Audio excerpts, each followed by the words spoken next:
In a world brimming with aspirations and ambitions, it's crucial to step back and reassess the path to our goals.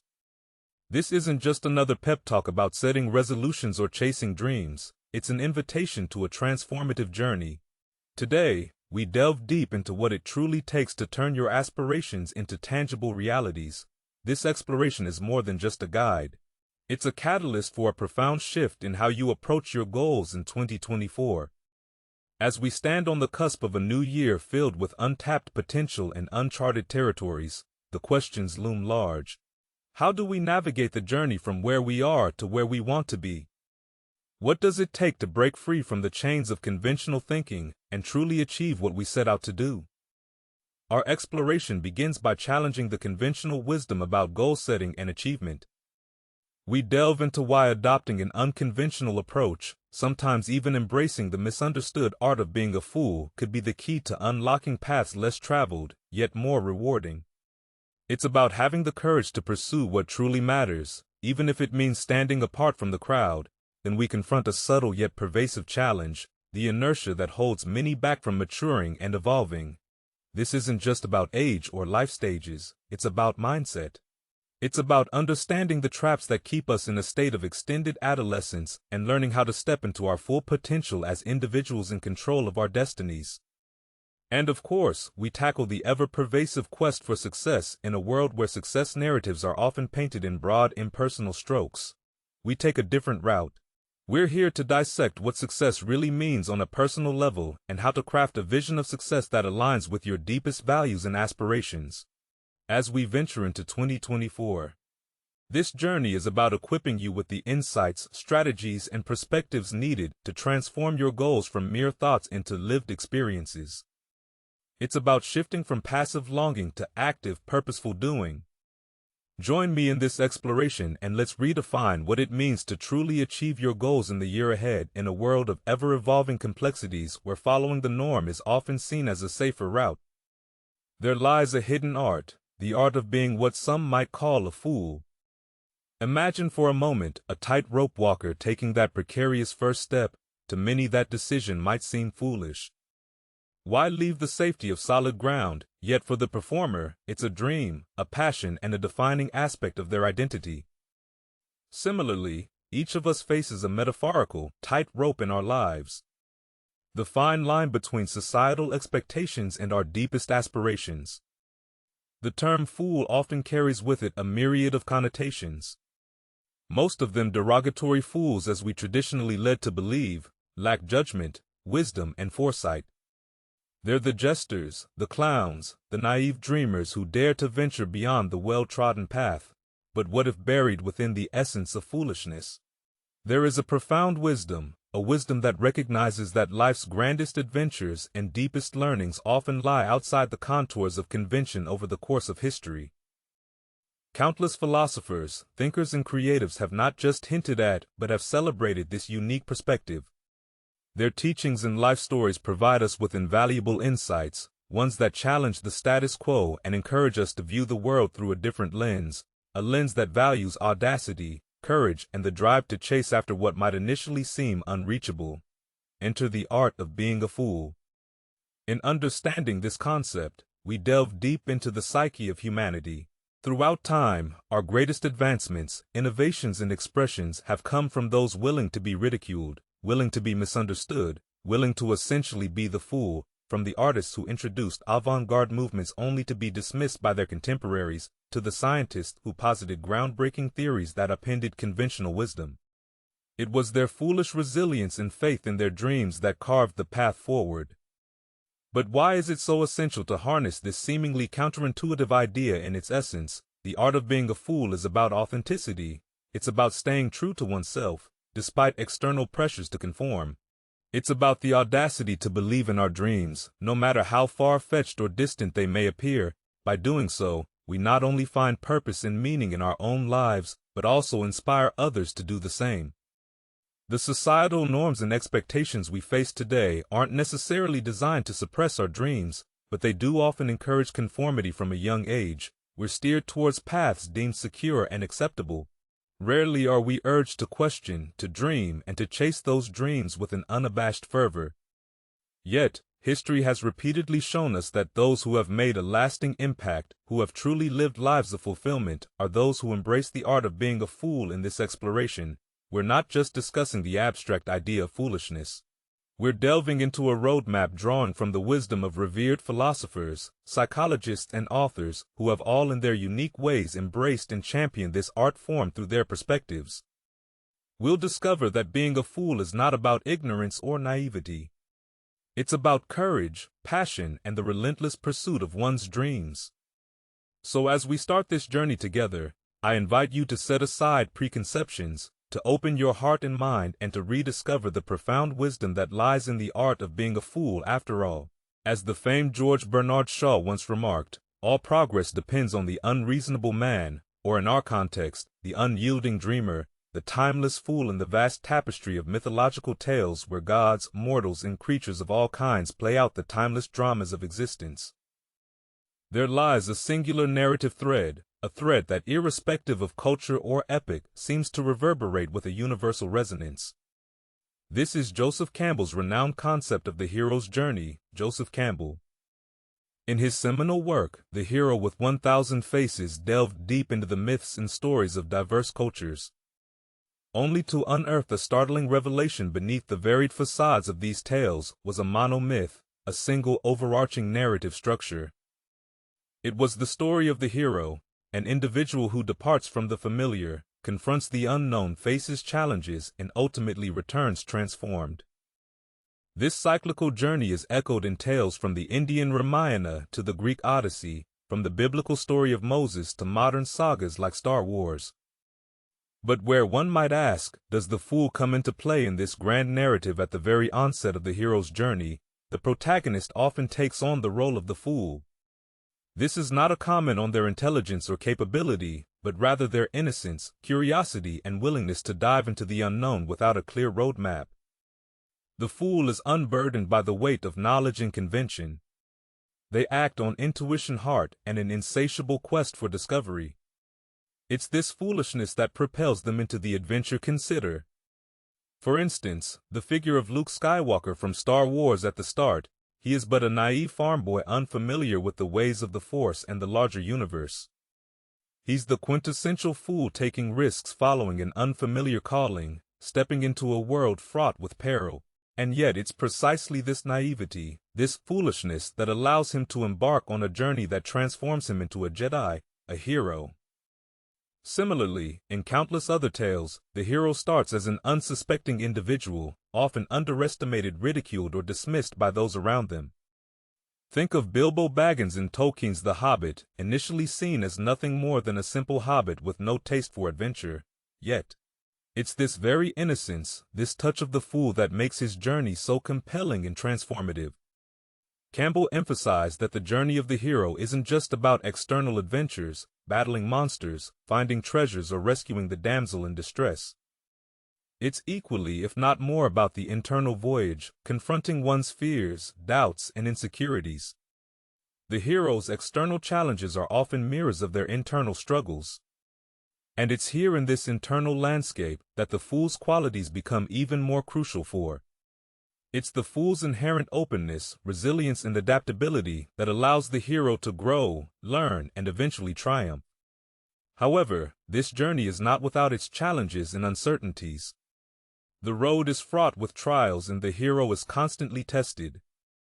They face temptations, confront their darkest fears, and grapple with their own identity. But it's the fool's indomitable spirit, the ability to rise after every fall, to laugh in the face of adversity, and to view the world with fresh, untainted eyes, that ensures the hero's eventual return and transformation. In essence, the fool is the starting point, the spark that ignites the flame of adventure. But as the journey unfolds, the line between the fool and the hero begins to blur, for every hero has a touch of the fool, and every fool carries within them the potential to be a hero. And in this delicate dance between innocence and wisdom, between vulnerability and strength, lies the profound message of Joseph Campbell's hero's journey, that each of us, no matter how foolish we might seem, carries within us the seeds of greatness, waiting for the right moment to sprout and transform us. Diving deeper into the philosophical undercurrents that shape our understanding of the fool and the hero. We stumble upon the profound musings of Friedrich Nietzsche, a philosopher whose influence reverberates through time, challenging our conventional notions of morality, existence, and the human spirit. One of Nietzsche's most profound and perhaps misunderstood concepts is that of the Übermensch, often translated as the Superman or Overman. But what is the Übermensch at its core? Nietzsche's Superman isn't a physical or biological superior being, nor is it a call for some dystopian hierarchy. Instead, it's an ideal, a symbolic representation of a person who has managed to overcome themselves, their internal doubts, societal norms and inherited values to create their own individual meaning and values. The Übermensch stands as a beacon of self, overcoming a person who dares to dream beyond the confines set by society, culture, and even history. They don't just inherit values, they create them. They don't just live life, they define its purpose by doing so. They inevitably risk being seen as outsiders, as heretics, or indeed as fools in his seminal work, Thus Spoke Zarathustra. Nietzsche writes, "I teach you the overman man is something that shall be overcome. What have you done to overcome him?" Through these words, Nietzsche is challenging each one of us to embark on the greatest adventure of all, the adventure of self-overcoming. This journey is not about discarding our humanity, but about transcending its limitations, about forging our destiny rather than being shackled by fate. But this path to becoming the overman is fraught with challenges. The very act of defying societal norms, of questioning inherited wisdom, and of seeking one's own path can lead to isolation, ridicule, and misunderstanding. Think of Galileo daring to dream of a heliocentric universe in a geocentric world, or of Vincent van Gogh painting visions that the world wasn't ready to see in their times. They were seen as mavericks, rebels, and yes, fools, yet they were men in their own right. For they had the audacity to challenge, dream, and create on their own terms. Nietzsche believed that the societal structures, values, and moral codes we often cling to can become chains that bind our spirit. The overman breaks free from these chains. They recognize the void, the inherent meaninglessness of existence. And instead of despairing, they take it upon themselves to fill this void with their own purpose, values, and dreams. To be an Übermensch, then, is to embrace the role of the fool. It's to walk on the razor's edge, to dance on the precipice of societal acceptance and rejection, to risk everything for the sake of one's own vision. But it's also about recognizing the transformative power of will, of understanding that we are not mere playthings of fate but active participants in the crafting of our destiny. As we reflect on Nietzsche's words and his vision of the Übermensch, we're reminded of the boundless potential within each of us, the potential to question, to challenge, and to redefine, the potential to be seen as a fool today and a visionary tomorrow. In this kaleidoscope of thought where the fool, the hero, and the Übermensch intertwine, we come to see the intricate dance of existence, a dance where daring to dream, to question, and to seek one's own path is both the greatest risk and the most sublime reward, navigating the labyrinth of human consciousness. We encounter the enigmatic and profound ideas of Swiss psychiatrist and psychoanalyst Carl Jung, a pioneering figure who ventured beyond the shores of conventional psychoanalysis. Jay delved deep into the realms of mythology, spirituality, and the collective unconscious, to explore the very essence of human existence. Central to Jung's body of work are the concepts of the shadow and individuation to understand our inner fool and how it relates to our dreams and aspirations.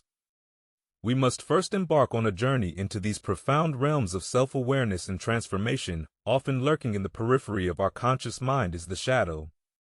This isn't some sinister force or malevolent entity, but rather, as Jung describes, the unconscious aspect of the personality which the conscious ego does not identify in itself. The shadow is a reservoir of feelings, desires, and memories that have been repressed, denied, or ignored. It encompasses everything we don't want to accept about ourselves, our fears, our weaknesses, and even latent potentialities. Why does the shadow matter when we talk about the fool?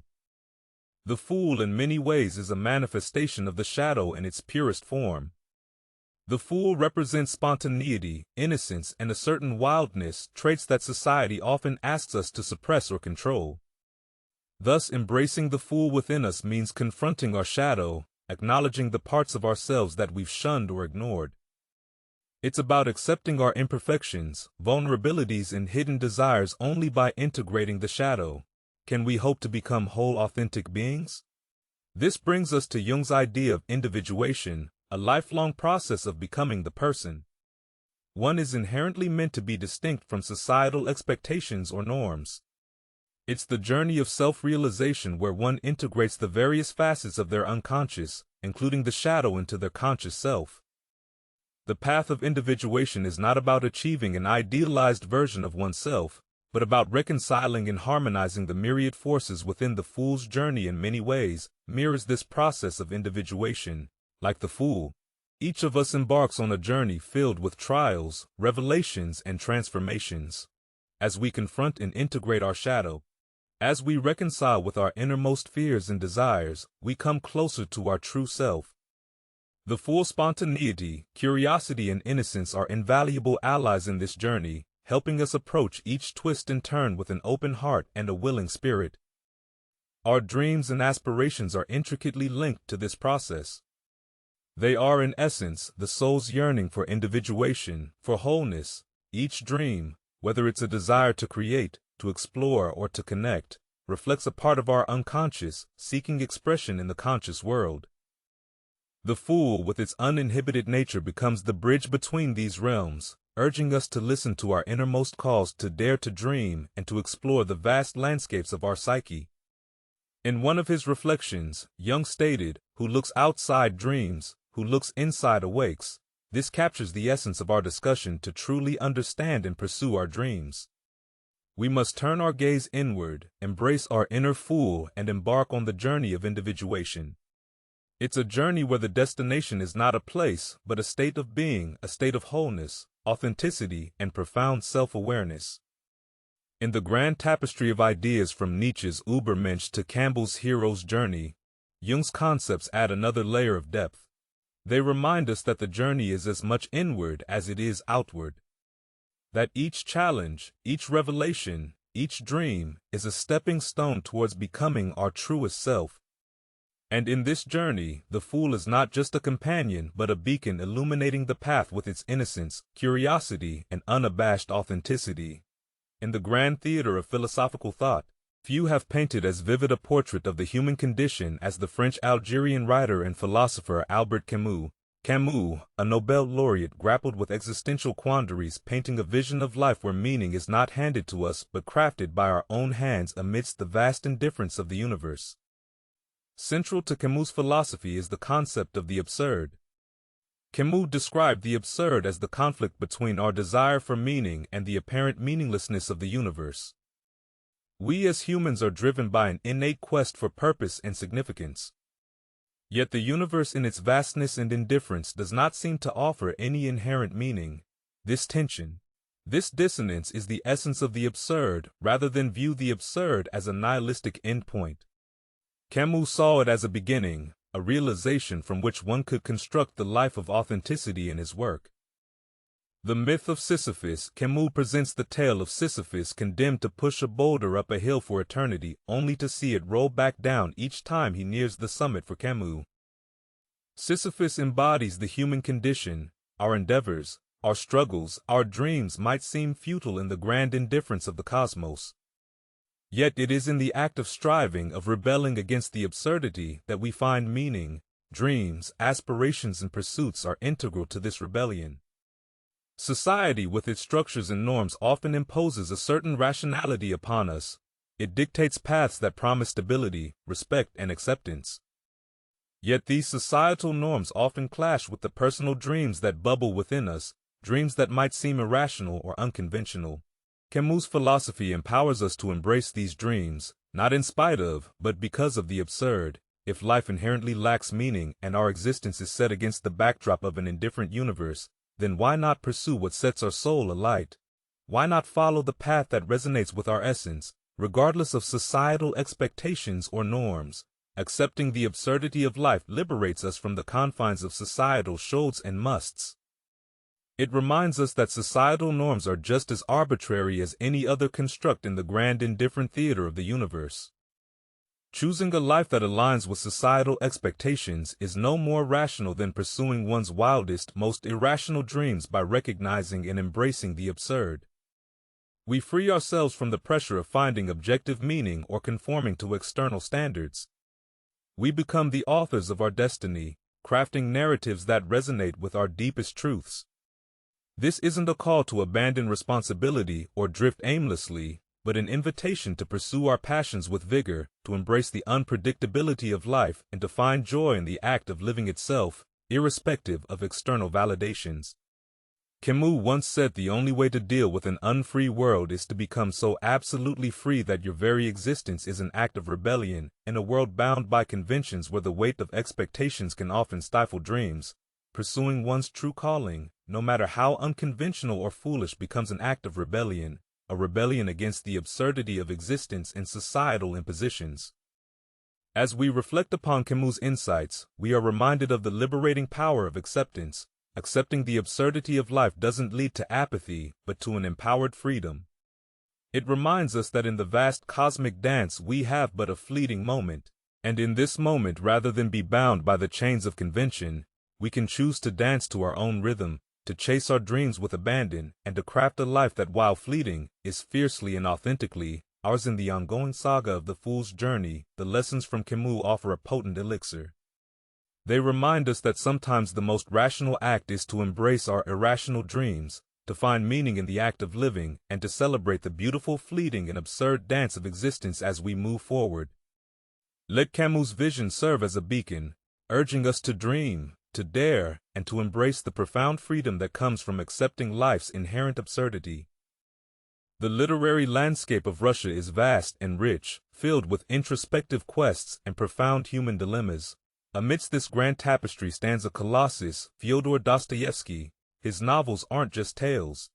They are profound investigations into the human soul, delving into questions of morality, existence, and the nature of evil and good. To navigate Dostoevsky's exploration of the fool, we turn to one of his most enigmatic and compelling characters, Prince Mishkin of The Idiot. Mishkin, with his open-hearted nature and disarming innocence, becomes an embodiment of the fool's virtues and offers us a window into Dostoevsky's vision of achieving dreams through authenticity and innocence. Upon his return to the bustling society of St. Petersburg, after years in a Swiss sanatorium, Michigan's lack of guile and simplicity quickly mark him as an idiot in the eyes of the Russian aristocracy. Yet his idiocy isn't rooted in ignorance, but rather in an unwavering innocence and a boundless empathy towards others. His inability, or perhaps refusal, to wear the societal masks and engage in its pretenses makes him both refreshing and to some pitiable.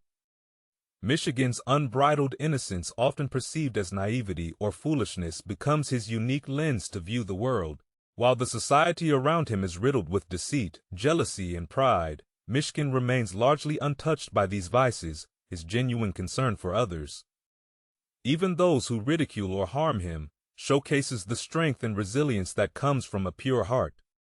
His interactions, especially with the tormented Nastasia Filipov and the passionate Rogozin, highlight the transformative power of genuine compassion in a world where many are driven by selfish desires and masked intentions. Mishkin's genuine innocence stands in stark contrast. His straightforwardness, often deemed as foolishness, allows him to cut through societal facades.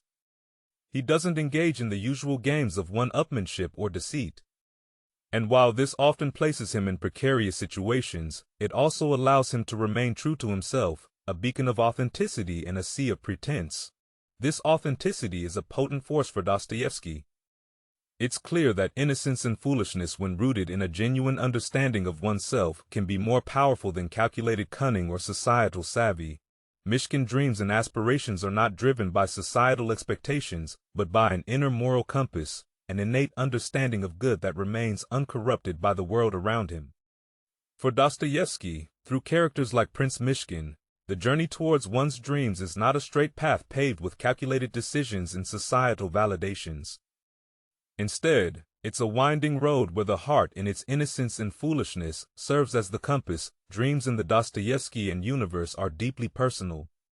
They are not to be tailored according to societal norms, but are to be pursued with a relentless authenticity. Mishkin in all his idiotic glory represents this untamed pursuit. His interactions, his decisions, and even his missteps are all guided by a genuine sense of self untainted by external influences.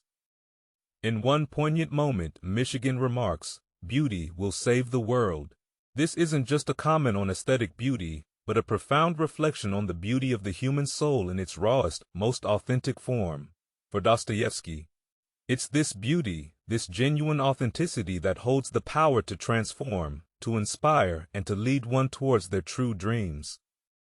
As we traverse the intricate world of Dostoevsky, Prince Mishkin emerges not just as a character but as a philosophy, a testament to the power of authenticity and innocence in the dance of existence where many wear masks and tread paths laid out by societal expectations.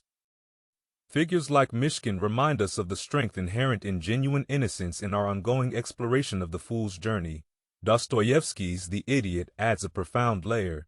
It urges us to recognize the transformative power of authenticity and to understand that sometimes the most profound wisdom comes cloaked in the garb of foolishness in the pursuit of dreams. Dostoevsky seems to whisper from the pages of his novels.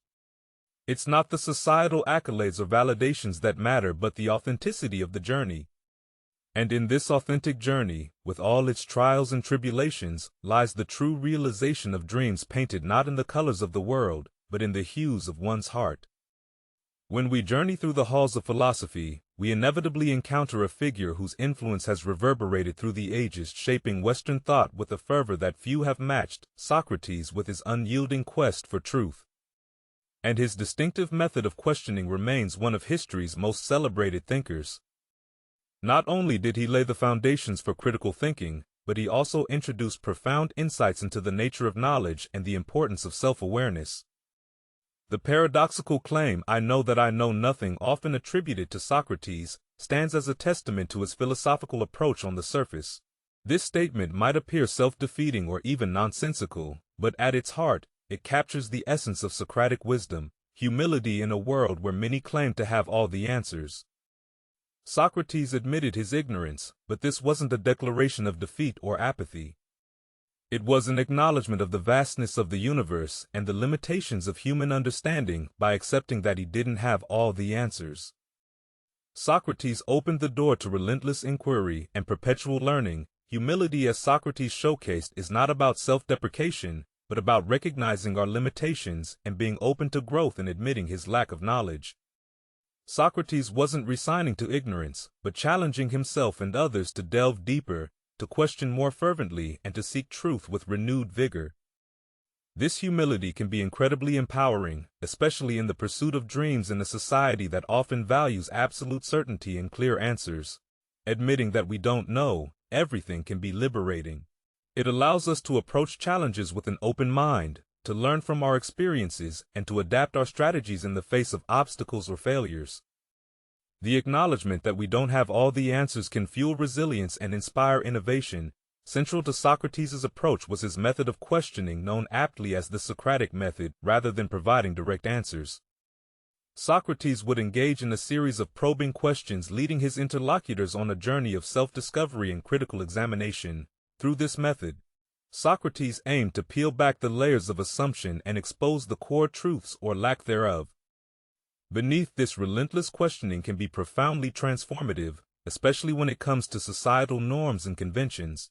In our journey towards our dreams, we often encounter societal expectations and established paths. These norms, while sometimes useful, can also be restrictive, boxing us into prescribed roles and stifling genuine aspirations. Socrates, with his method of questioning, offers a way out by critically examining these norms. By asking why, we can discern which conventions align with our dreams and which don't. We can determine which societal parts aid our journey and which hinder it in doing so. We can carve out our unique trajectory, one that is genuinely attuned to our aspirations. If Socratic philosophy were distilled into its essence concerning dream pursuit, it would emphasize self-awareness, critical thinking, and resilience. To chase one's dreams is not to follow a prescribed path blindly, but to forge one's way, questioning, learning, and adapting. As one goes, Socrates, humility reminds us that the path to our dreams is not linear. It is filled with uncertainties, challenges, and moments of self-doubt. But it is in embracing these uncertainties, in acknowledging our limitations, and yet pushing forward that we truly grow.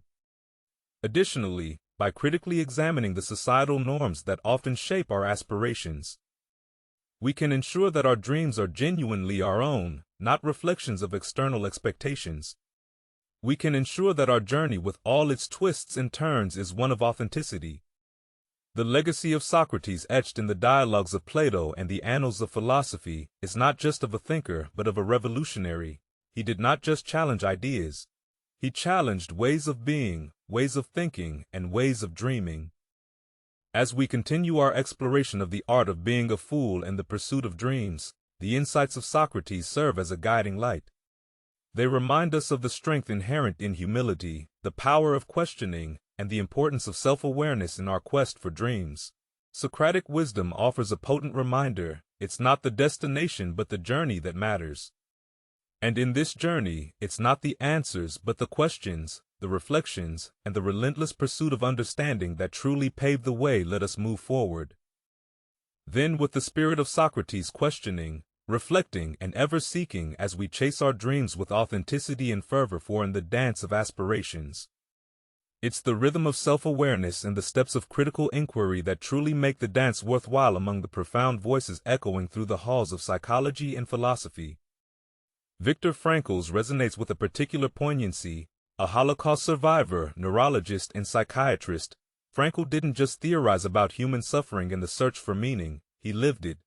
His experiences in Nazi concentration camps led him to develop logotherapy, a therapeutic approach centered on the pursuit of meaning in life. It's a perspective that can greatly illuminate our discussion on being a fool and the courageous endeavor of chasing dreams against the grain. At the core of Frankl's logotherapy lies an assertion both simple and profoundly deep. The primary motivational force for humans is the search for meaning.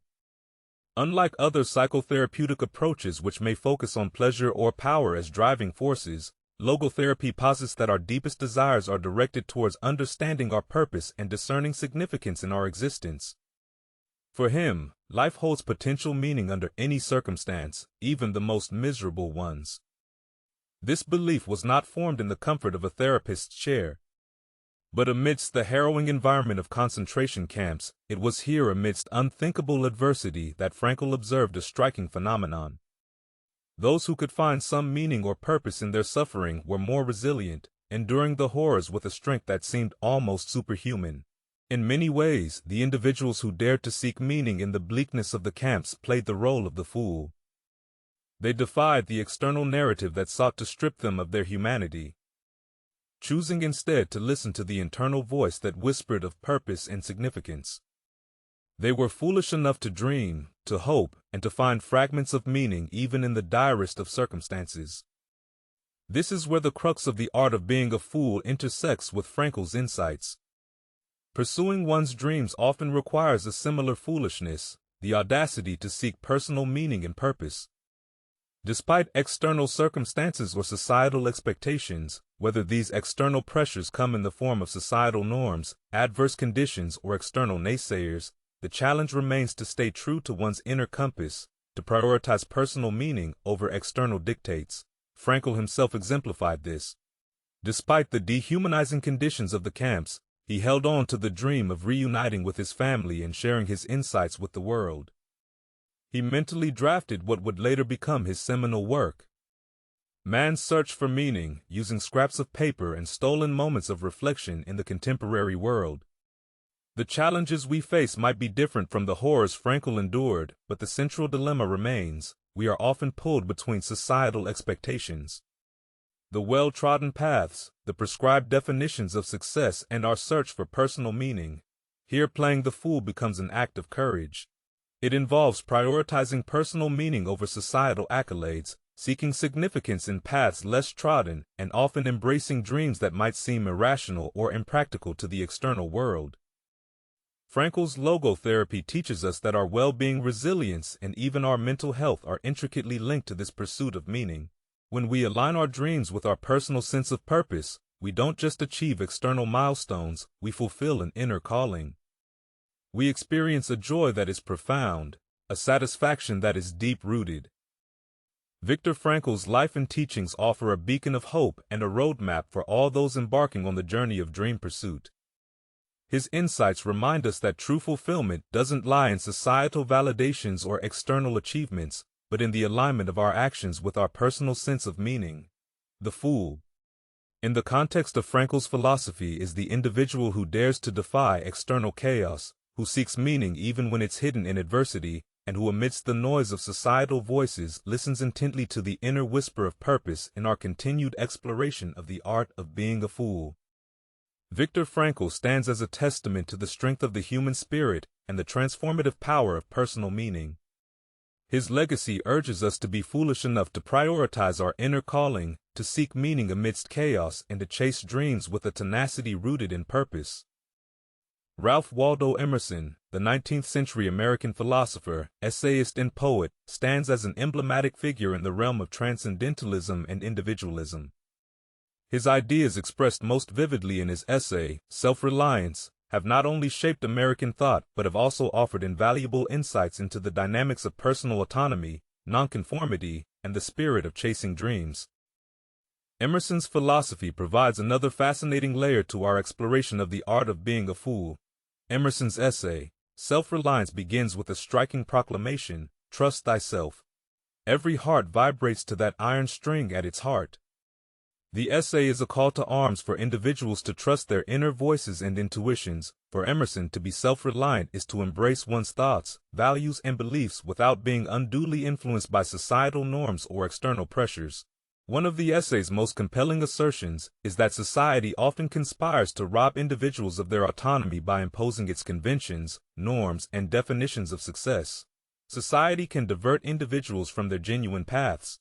This leads to a life lived not according to one's innate calling, but according to societal dictates. A core component of self-reliance is the idea of nonconformity. Emerson argues against the societal pressure to conform to fit into pre-established molds. He writes, "Whoso would be a man must be a nonconformist by this."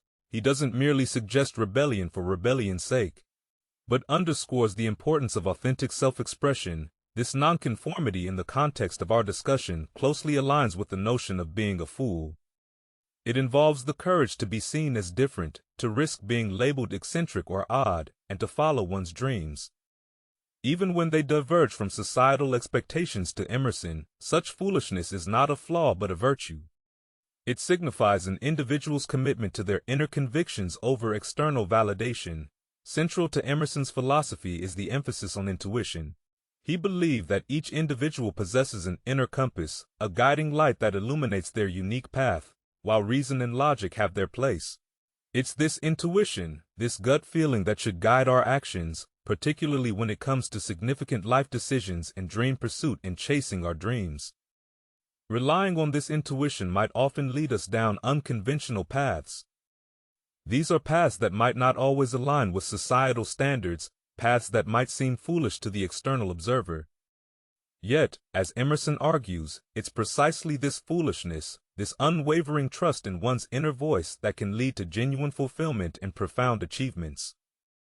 When we examine Emerson's ideas of self-reliance to the context of chasing dreams, several insights emerge: genuine dreams versus societal impositions. Often what we perceive as our dreams are in reality societal impositions, aspirations shaped not by our inner desires but by external narratives. Emerson's call for self-reliance prompts us to introspect, to discern which of our dreams are genuinely ours and which are reflections of societal expectations. To chase authentic dreams is to risk being seen as a fool. It's to venture into the unknown, driven not by the promise of societal accolades, but by the allure of personal fulfillment. Emerson's emphasis on nonconformity reminds us that this risk, this foolishness, is worth it in the journey towards our dreams. There will be crossroads, moments of doubt and challenges. Here, Emerson's emphasis on intuition serves as a guiding light. It reminds us to trust our inner compass, to let our genuine feelings and instincts chart our course. Ralph Waldo Emerson's philosophy offers a refreshing perspective in today's world where societal pressures and external validations often overshadow personal desires and intuitions. His ideas on self-reliance serve as a clarion call, urging us to embrace our individuality, to cherish our unique dreams and to chase them with a fervor that is undeterred by societal judgments in the dance of aspirations. There will always be external voices, melodies that seek to dictate our steps and rhythms. Yet, as Emerson's wisdom suggests, it's the internal tune, the unique beat of our heart that should guide our dance in the continued exploration of the art of being a fool. Emerson stands as a beacon illuminating the virtues of nonconformity, the strength inherent in genuine self-reliance, and the transformative power of following one's dreams. He beckons us to be foolish enough to trust ourselves, to prioritize our inner voice, and to embark on the enchanting journey of authentic dream pursuit. Paulo Coelho. The Alchemist has captivated readers worldwide with its enchanting narrative and profound philosophical insights, while the book is filled with numerous themes ranging from love to fate. One of its core messages centers around the pursuit of one's personal legend. Through Santiago's journey, Paulo not only offers readers a literary adventure, but also a profound lesson on the value of following one's dreams, even if it means being perceived as a fool. Santiago's journey begins with a recurring dream of a child telling him to find treasure at the foot of the Egyptian pyramids. This dream, dismissed by many as mere fancy or illusion, serves as the catalyst for Santiago's grand adventure. Herein lies the first lesson. Dreams, however unfeasible they may seem, often carry profound truths and directions for our lives. While many would have dismissed such a dream as trivial, Santiago, playing the fool, chooses to pursue it, signaling the start of his odyssey. Paulo introduces the concept of a personal legend as the utmost desire of the heart, the dream or goal that a person feels is their mission in life. Everyone, according to him, knows their personal legend at a young age, but as they grow, societal expectations, fear of failure, and various other distractions cause them to lose sight of this dream. Santiago, as a shepherd, could have easily settled into the comfortable rhythm of his life. Yet the pull of his personal legend, the desire to decipher his dream, propels him into the unknown. His journey, filled with unexpected challenges and encounters, mirrors the journey anyone undertakes when they decide to pursue their deepest aspirations to the external world. Santiago's journey might seem foolhardy, giving up the certainty of his life, selling his sheep, and venturing into foreign lands, on the whim of a dream. It surely seems like the act of a fool. Yet Coelho's narrative underscores that it's this very foolishness, this audacious spirit, that's essential for true self-discovery and realization of one's personal legend. As Santiago encounters the alchemist, the story delves deeper into the spiritual and philosophical aspects of pursuing one's dreams.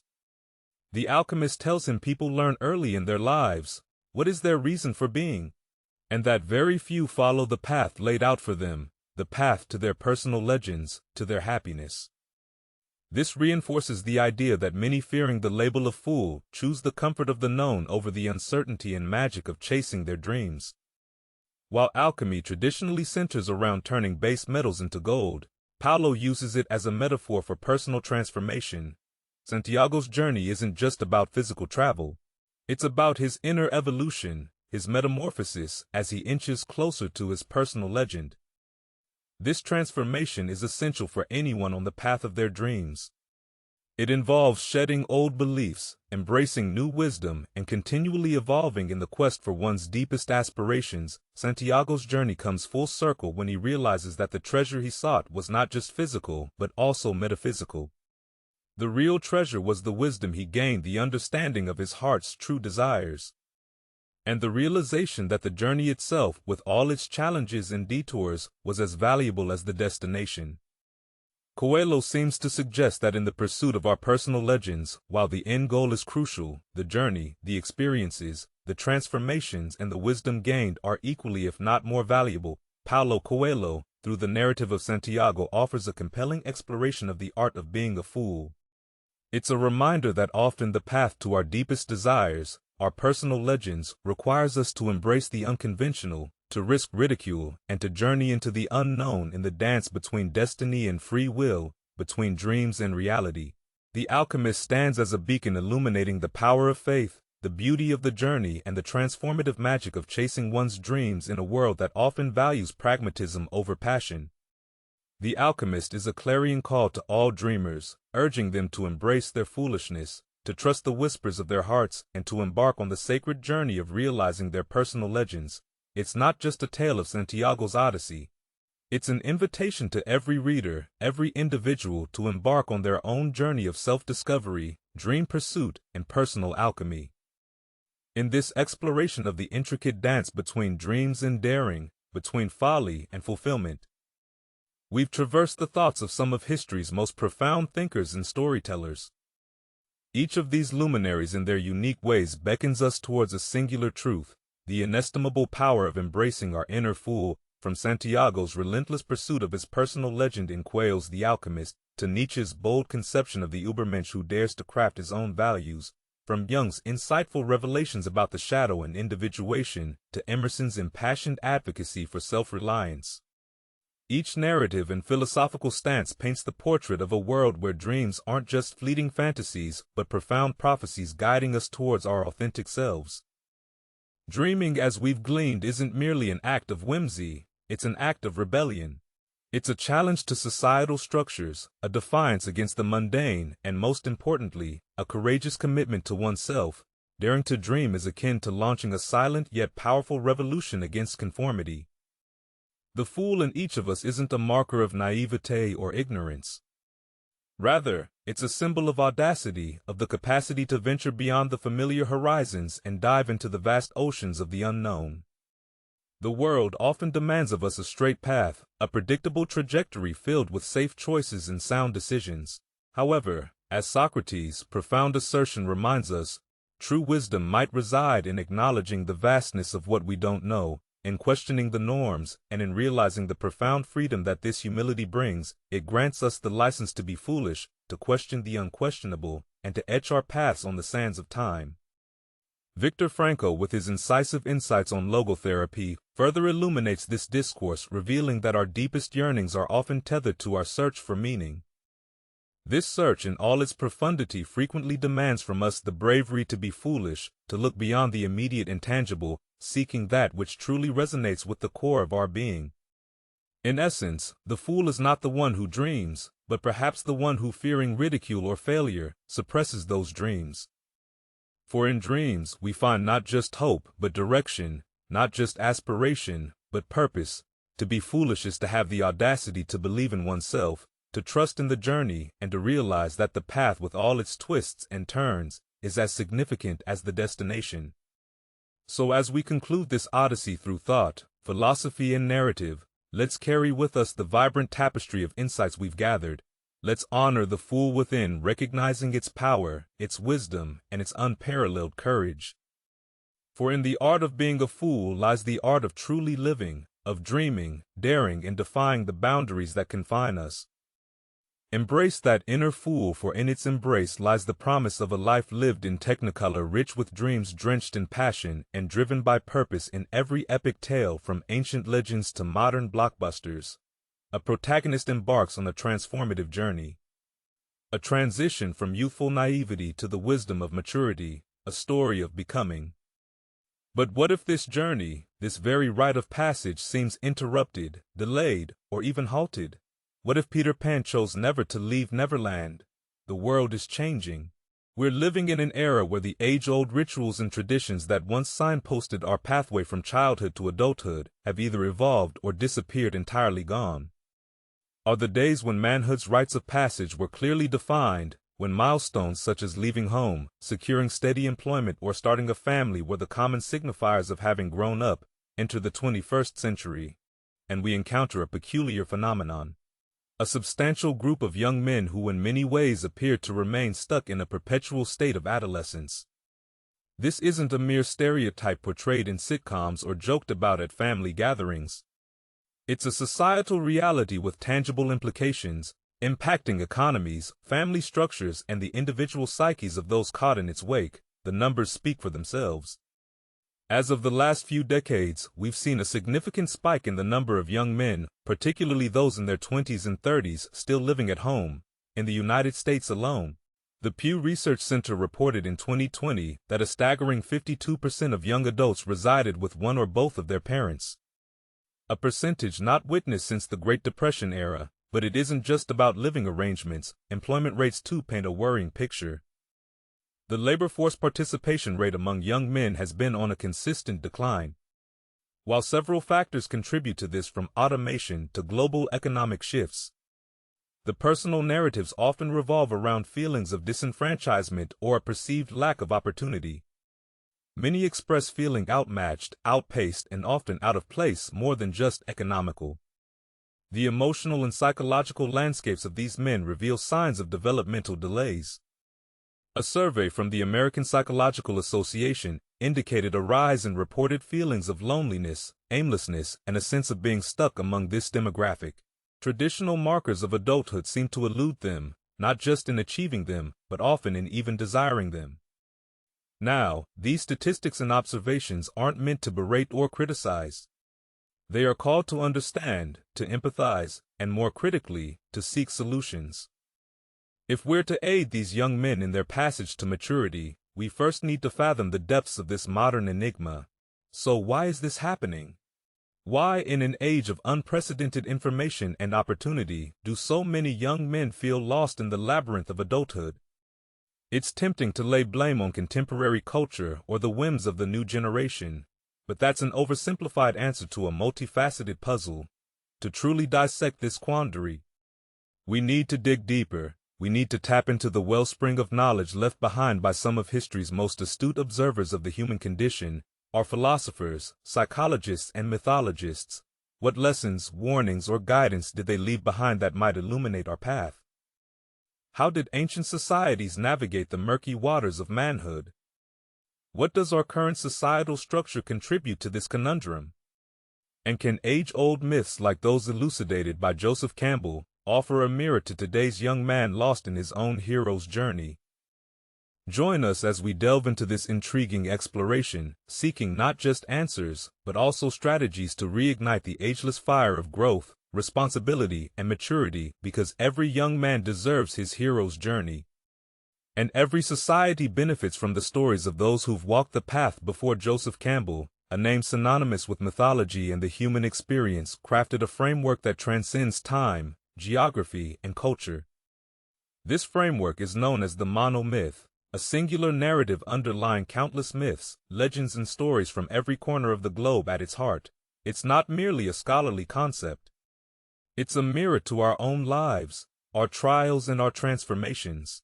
Campbell once said myths are public dreams, dreams are private myths. In stating this, he highlighted that the tales that have endured centuries, even millennia, share a common structure because they reflect the shared experiences of humanity. Whether it's the quests of Greek heroes, the spiritual journeys in ancient Indian texts, or the adventures of modern superheroes, the same pattern emerges over and over. This pattern, as Campbell identified, is the hero's journey. To delve into the hero's journey, we must first appreciate its three distinct phases: separation, initiation, and return. Separation marks the beginning, where the hero departs from the familiar world. It's a moment of disruption where the status quo is challenged. Sometimes this separation is voluntary. Other times it's forced upon the hero. Think of Luke Skywalker's humble beginnings on Tatooine, far removed from the vast expanse of the galaxy, until an unexpected turn of events pushes him onto a path of destiny for many young men. This phase is analogous to leaving home for the first time, starting college, or stepping into the workforce. It's an uncomfortable yet essential rift from the familiar. The second phase, initiation, encompasses the heart of the journey. Here, the hero faces numerous challenges, meeting allies and adversaries, experiencing both defeats and triumphs. This is the phase of growth where skills are honed, beliefs are questioned, and identity is forged.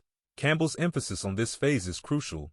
It's not the destination but the journey that molds the hero. In the context of our young men, think of the myriad challenges of adulthood: establishing a career, building meaningful relationships, grappling with failures, and celebrating personal achievements.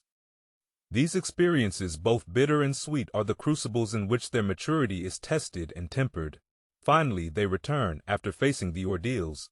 After growing and evolving, the hero must return to the familiar world, bringing back the wisdom and the gifts acquired from the journey. This is not merely a physical return. It's a symbolic homecoming, marking the hero's transformation from who they once were to who they've become for young adults. This might symbolize achieving a level of stability, perhaps starting a family, or simply realizing a deeper understanding of themselves and their place in the world. They are rituals of initiation of young men. In some of the very simple societies are extremely interesting. The boys are brought up to be in fear of the masks that the men wear in their rituals. These are the gods. These are the personifications of the powers, the structure of the society. The boy, when he gets to be more than his mother can handle, the men come in with their masks or whatever the costume is, and they grab the kid, and he thinks he's been taken by the gods, taken out to the men's ground, and he's beaten up and everything else. But then there in New Guinea, there's a wonderful, wonderful event where the poor kid has to stand up and fight a man with a mask. I'd say he's fighting the god. The man lets the kid win, takes the mask off, puts it on the kid. Now the mask is not there defeated and simply said, "Oh, this is just myth," that the mask represents the power that is shaping the society and has shaped you, and now you are a representative of that power. That's a big story. And there are quite a number of examples around the world. Down in Tierra del Fuego, the owner, people down there had rituals of this kind where the kid had to get up and fight this god power that he had always been afraid of. And the man put up a good fight for the kid, you know, but then the boy won. Now you're a man. You've got broken past the image as fact and understand the image as metaphor. And you are to represent what the metaphor stands for. How does the hero's journey reflect the path of today's young men to adulthood? An intriguing observation is that many seem trapped in the initiation phase while they have separated from their childhood. They grapple with the trials and tribulations of the initiation without seeming to find their way out. The dragons they face aren't mythical beasts, but rather societal pressures, personal insecurities, economic uncertainties, and often a lack of clear purpose or direction. Their battles are silent, internal, and often unacknowledged. Several reasons can explain this prolonged initiation. The modern world with its overwhelming choices can induce a paralysis of sorts. Traditional milestones of adulthood may seem elusive due to shifting societal norms. The digital age with its constant comparisons on social media platforms can exacerbate feelings of inadequacy or being left behind. The journey, which in myths was often simplified with clear adversaries and challenges, has become more abstract, more internalized. While ancient heroes had mentors, guiding figures offering wisdom and direction, many young men today feel they're navigating their journey without a compass. In the absence of these guides, the roadmap to the return phase remains obscure. However, recognizing this prolonged initiation is the first step to addressing it by understanding where they stand on their hero's journey. Young men can seek out the mentors, the experiences, and the wisdom they need to progress towards their personal return. The beauty of Campbell's framework is not just in its analysis, but its inherent hope. Every hero, no matter the odds, has the potential for triumph in understanding this journey. And recognizing its universal applicability, society too can play its part by fostering environments of understanding, by providing resources and guidance. And by acknowledging the unique challenges of modern adulthood, we can help guide our young men to complete their hero's journey. After all, every hero deserves a triumphant return. Again, in New Guinea, there's a ritual where the kid his eyes are covered by the initiating man, and the bull roar comes over and he tells him now the demon dragon grandpa is coming to eat you. He's a goner. That's the Liebestod idea that Wagner handles you. See, you think you're dead and big, you've broken past it. We've got a new expanded life. You're bigger than what has died has been the infantile ego. We until we're pretty well. Along 1213-14 are utterly dependent on our parents and on our society. So a psychology of dependency is developed, a psychology of submission, asking for approval, expecting reproof and all this sort of thing. But how are we going to break out of that psychological bondage into self-responsible authority, courage for what our thoughts are on our life? This is the problem of killing the infantile ego, which is one of dependency, and coming into the mature ego of authority. Every myth, legend, or fable that resonates with us has a pivotal moment, the confrontation with the dragon for Campbell. This dragon isn't just a beast in the tales of yore. It is the manifestation of our deepest fears, challenges, and doubts. It's a symbolic representation of those formidable obstacles we must overcome to realize our full potential. For young men navigating the maze of modern adulthood, These dragons take on very personal, very real forms.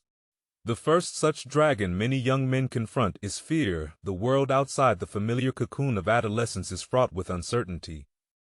The fear of not being good enough, of failing, of not living up to societal benchmarks can be paralyzing with the information deluge of the digital age. This fear is amplified. Every success story they see on social media, every peer who seems to be leagues ahead, stokes the fire of this fear. It's the gnawing doubt whispering, what if I'm not cut out for this? Or what if I never find my way? Then there's the gargantuan dragon of societal pressures. The tapestry of society woven with threads of expectations, norms, and judgments can be stifling. When will you settle down? Isn't it time? You had a stable job? When will we see you with someone? These questions, while seemingly innocuous, bear weight. The societal blueprint of what a successful adulthood looks like can be both a guide and a shackle. It's a constant reminder of the milestones they haven't achieved. The checkbox is still unticked. Lastly, the perhaps most daunting dragon is that of personal insecurities. These are the scars and wounds from past experiences, the internalized criticisms and the self-deprecating beliefs that become barriers to growth. It's the voice that says you're not smart enough, not strong enough, not worthy enough. This dragon, silent yet powerful, casts a shadow over their journey, often redirecting their path or halting it altogether. But as Campbell elucidated, the dragon isn't just an adversary, it's an opportunity. Confronting the dragon isn't just about vanquishing an external challenge. It's a profound moment of internal growth. By facing their fears, by challenging societal norms, and by healing personal insecurities, young men don't just progress on their journey, they transform. This confrontation is more than a battle, it's a rite of passage.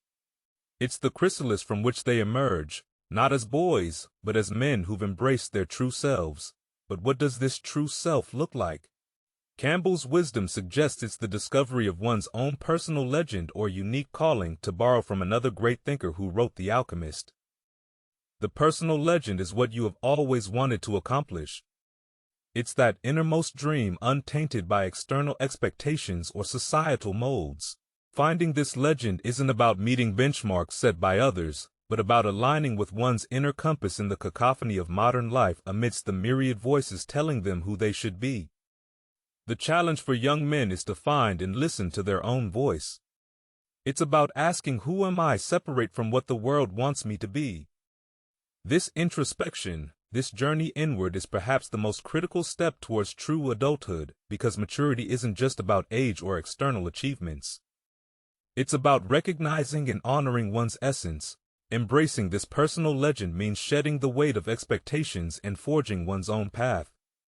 It's about understanding that real success isn't measured by societal yardsticks, but by the alignment between one's actions and one's truth. Every young man's legend will be unique, and that's the beauty of it, whether it's pursuing a passion, making a difference, or simply finding contentment. This legend is the beacon guiding them through the murks of life's challenges. As we ponder Campbell's wisdom, the takeaway is clear. Facing the dragons isn't an ordeal to dread, but a gateway to growth, and the true mark of adulthood isn't just age or milestones, but the courage to chase one's personal legend, even if it veers off the trodden path. For in the end, it's these unique journeys, these individual legends that enrich the tapestry of humanity, offering hope and inspiration for the heroes yet to embark on their quests. To understand the journey of young men today, it's enlightening to cast our gaze back in time. Ancient societies with their structured norms and distinct values offer a contrasting backdrop to modernity's fluid landscape. Among the luminaries of ancient civilizations, the Greeks and Romans stand tall both for their monumental achievements and their intricate societal tapestry. By delving into their perspectives on manhood and responsibility, we gain a deeper appreciation for the timeless essence of adulthood and its ever-evolving challenges. In the heart of ancient Greece, manhood wasn't just an age marker. It was a profound transition, entailing duties, honor, and societal roles. A boy's transition to a man wasn't simply heralded by physical maturity. The Greeks held a holistic view, encapsulating the spiritual, mental, and civic evolution. The Ephibia, a rite of passage for Athenian boys, epitomizes this multifaceted transition beginning at around the age of 18. This rite wasn't just a ceremonial observance. It was an intricate process of training spanning physical regimen, civic duties, and spiritual introspection. Throughout their alphabet, young men learned the arts of war, the nuances of governance, and the profound philosophies that Greece is celebrated for. It was a transformative journey, molding not just warriors but thinkers, leaders, and citizens. Completing this rite wasn't just about individual growth. It was a covenant to society, a pledge of service and responsibility in their world. A man's worth wasn't gauged by personal achievements alone, but by his contribution to the city-state. Their legends from the valorous Achilles to the wise Odysseus further underscored this duality of personal prowess and societal commitment. The Romans, inheriting and expanding upon Greek traditions, had their distinct flavor of manhood in the heart of Rome. The transition from boy to man was symbolized through the toga vili. When a boy donned this toga of manhood, usually around the age of 16, it wasn't just a sartorial choice, it was a profound metamorphosis. This change of attire marked his entrance into public life. His readiness to partake in the intricate dance of Roman politics, commerce, and society beyond attire. Roman manhood was defined by virtues derived from vir, meaning man was the embodiment of courage, valor, and excellence. But alongside virtues, other virtues like gravitas, a sense of duty, peta, duty to the gods and family, and dignitas, a sense of personal worth, were pillars upon which Roman manhood stood. These virtues were instilled, tested, and honed through military service, public offices, and societal engagements. A Roman man's journey was one of perpetual growth, where every role, be it as a soldier, a senator, or a father, was a stepping stone to deeper wisdom and greater responsibility.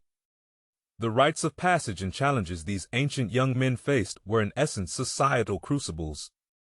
These rituals ensured that the young men not only matured as individuals but emerged as pillars of their communities, whether it was defending their homeland, participating in civic duties, or simply upholding familial honor. Their adulthood was a tapestry of personal and societal threads interwoven tightly. In contrast to our modern era, where the benchmarks of adulthood are increasingly individualistic and varied, the ancients had clear structured milestones, but at their core, the challenges remain eerily similar. The quest for identity, the balance between personal desires and societal expectations, and the yearning for purpose are constants across time, and drawing parallels and contrasts with these ancient civilizations, we glean insights for our contemporary maze of manhood. Perhaps the lesson is that while the markers of adulthood evolve, its essence remains immutable. It's a balance between self and society, between personal legend and communal duty. The rites may change, the challenges may wear different masks, but the journey in its depth and complexity remains a timeless human endeavor. As the sands of time have ebbed, the canvas of manhood has undergone considerable shifts, particularly evident in the realm of the modern age. Today's young men navigate a terrain starkly different from the structured labyrinths of ancient Greece and Rome. The societal crucibles once defined by clear rites and communal virtues are now overshadowed by multifaceted challenges birthed from rapid societal, economic, and educational transformations. Foremost among these transformations is the paradigm shift in education. No longer is education a brief transitional phase.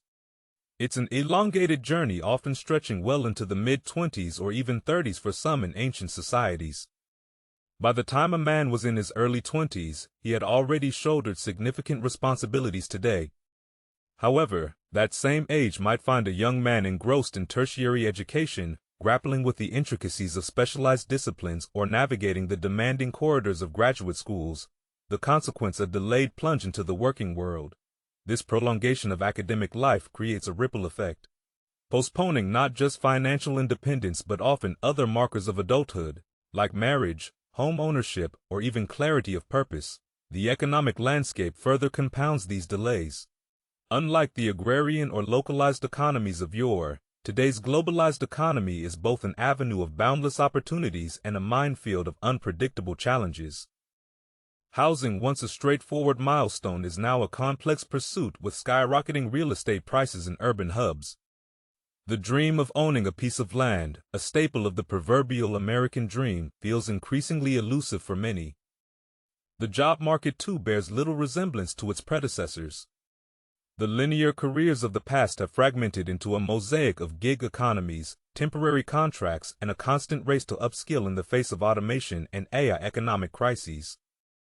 Be it the financial meltdown of 2008 or the pervasive ramifications of the COVID-19 pandemic cast long shadows on job security and financial stability, for a young man today, charting a course in this tumultuous economic sea requires more than diligence.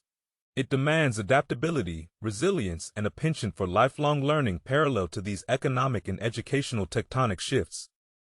The fabric of relationships, family and marriage, has undergone profound transformation. The once sacrosanct institution of marriage, often an early milestone in a man's life, has seen its timeline pushed with shifting societal priorities. Many young men and women prioritize personal growth, career ambitions, and individual pursuits. Before settling into marital commitments, the notion of family, too, is ever evolving.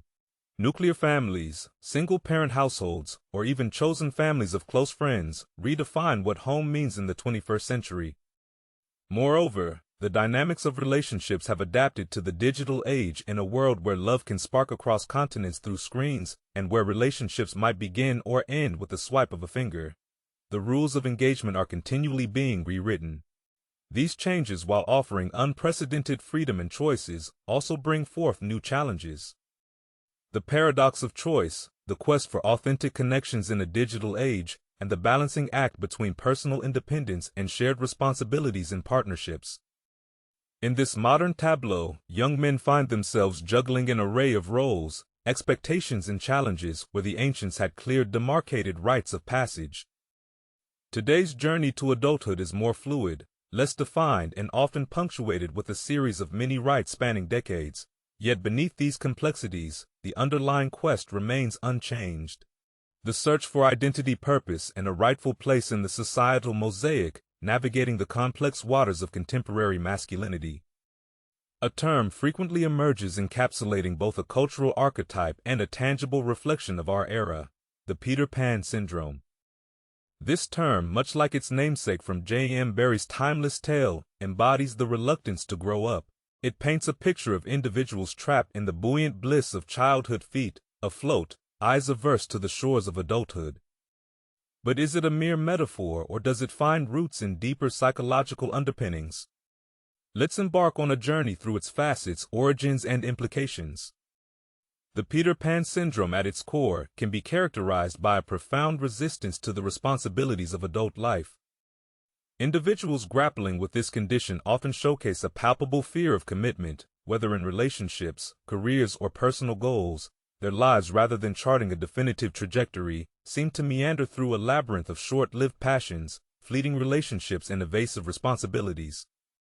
The allure of the now overshadows the promises and perils of the tomorrow. An insatiable quest for pleasure, instant gratification, and an aversion to enduring hardships often punctuate their daily choices. Yet, while these attributes paint a vivid portrait, one must tread carefully. Is the Peter Pan syndrome a genuine clinical condition, or is it more of a societal construct in the clinical realm? While it isn't recognized as a standalone disorder in major diagnostic manuals, certain traits associated with it mirror those found in conditions like avoidant personality disorder or certain types of narcissistic personality disorder. These overlapping characteristics include difficulty committing, avoiding responsibility, or seeking constant validation.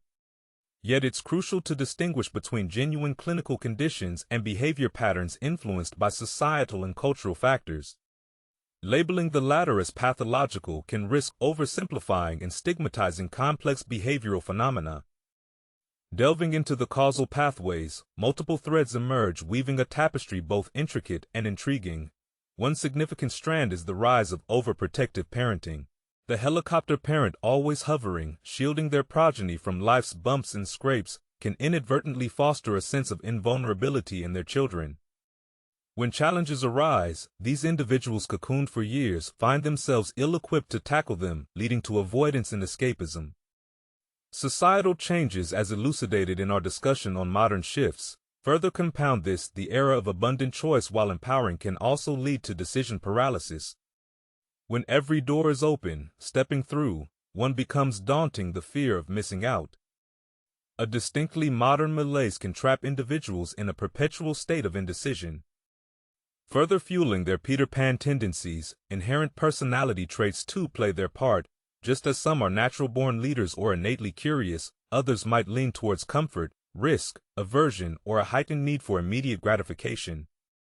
While societal constructs or parenting styles can amplify these tendencies, they often have deep-seated roots in an individual's personality matrix. In our exploration of the Peter Pan syndrome, we unearth its layered nuances, origins, and intersections with both personal and societal dynamics. As we step back and view the broader canvas, we understand that it's not just an isolated phenomenon, but a reflection of the evolving nature of adulthood and societal expectations. Addressing it, therefore, is not a matter of mere diagnosis, but a call for societal introspection, understanding, and empathy. As we continue our journey into the psyche of modern manhood, it's essential to approach such phenomena with both critical thought and an open heart, fostering an environment where growth is both encouraged and nurtured amidst the myriad analysis of young men's inertia towards adulthood. It becomes essential to step into the domain where questions of existence, meaning, and identity hold sway. Philosophy, existentialism, a philosophical movement rooted in understanding individual existence and freedom, presents a compelling lens through which to view this conundrum. At its heart lies a concept that resonates deeply with the challenges of modern manhood. Authenticity. Existential authenticity is not just a mere understanding of oneself, it's about embracing one's freedom and the associated responsibilities. It's the acknowledgement that our existence is not predetermined, that we have the freedom to shape our destiny, and that in this freedom lies both our greatest strength and our deepest vulnerabilities. To be authentic is to be true to oneself, even when faced with life's inherent absurdities and the weight of external expectations. The theater of existentialism finds one of its most brilliant playwrights in Jean-Paul Sartre. For Sartre, the world is a stage where humans are condemned to be free. This freedom, boundless and intimidating, brings with it the anguish of choice. Yet it is within this freedom that the pitfalls of bad faith lurk. Bad faith is a form of self-deception. It's the act of lying to oneself, of evading the truth of one's freedom and the responsibilities it entails. When one lives in bad faith, they adopt false values, embrace societal roles without question, and avoid the sheer responsibility of carving their own path. Let's relate this to the hesitation, the fears of commitment, and the shirking of responsibilities often seen in young men today. Could it be that many are living in bad faith, veering away from the intimidating vastness of their own freedom? The societal templates of success, relationships, and manhood might seem enticing because they offer a semblance of structure in an otherwise chaotic existence. Adhering to these templates without introspection is a manifestation of bad faith. It's akin to wearing a mask, a guise that veils the intimidating freedom beneath the fear of commitment.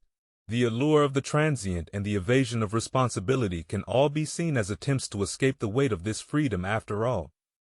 To commit, to decide to shoulder responsibility, is to confront one's freedom head-on. It's to mold the clay of existence with one's own hands.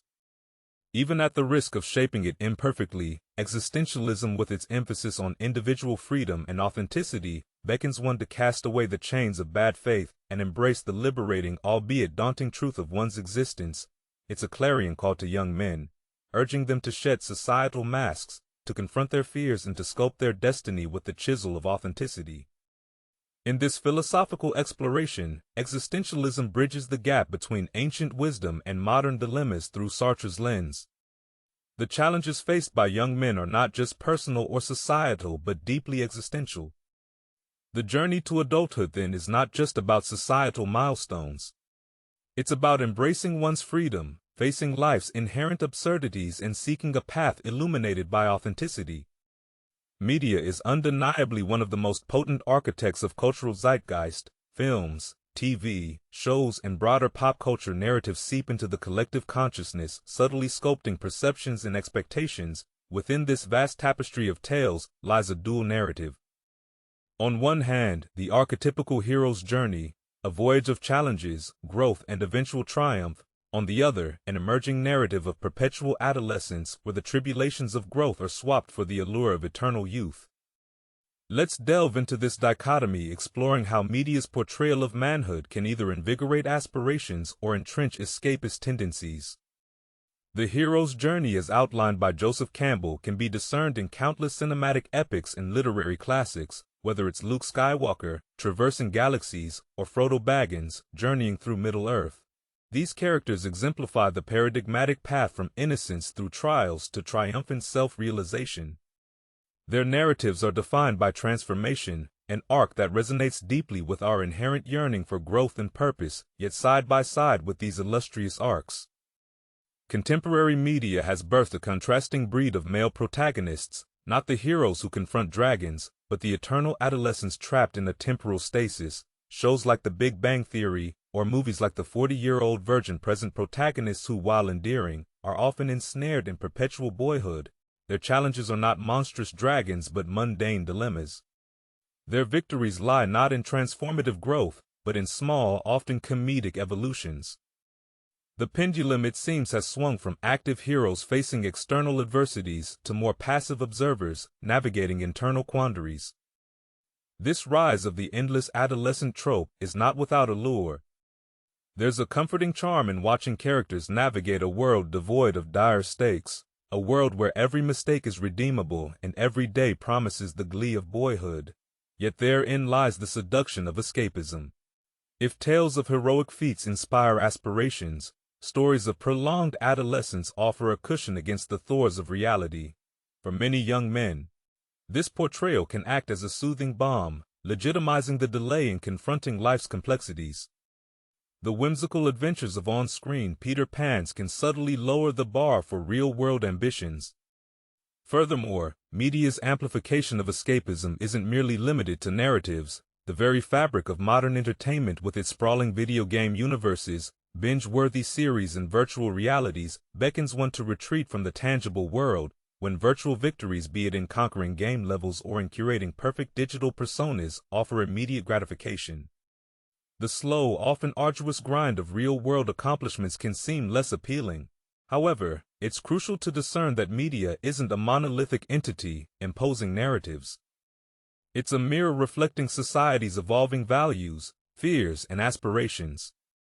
The portrayal of perpetual adolescence, while potentially stymieing, can also be viewed as a commentary on modern society's complexity. It speaks to the myriad challenges of contemporary adulthood, from economic struggles to existential quandaries. The passive observer trapped in adolescence is as much a product of societal shifts as he is of media's crafting. In navigating the maze of modern manhood, media emerges both as a guide and a gatekeeper. While tales of heroism can kindle the flames of ambition, narratives of eternal youth can either offer solace or sow stagnation.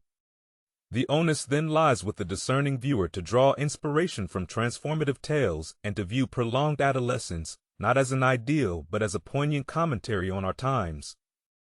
In this dance of narratives, it's pivotal to remember that every story, no matter how escapist, carries within it kernels of truth, reflections of the world. It arises from a fundamental element in the tapestry of human growth: is the presence of guiding lights.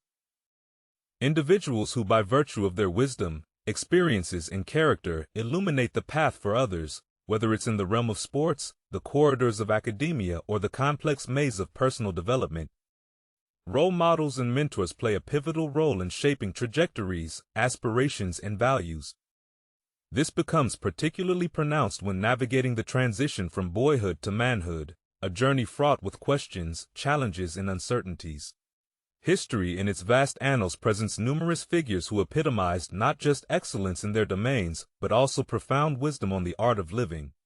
Consider Seneca, the Stoic philosopher and statesman. While his political prowess was significant, it's his philosophical musings that have echoed through millennia. In his letters to Luce, Seneca delves into the very essence of manhood, emphasizing virtues like resilience, temperance, and clarity of purpose.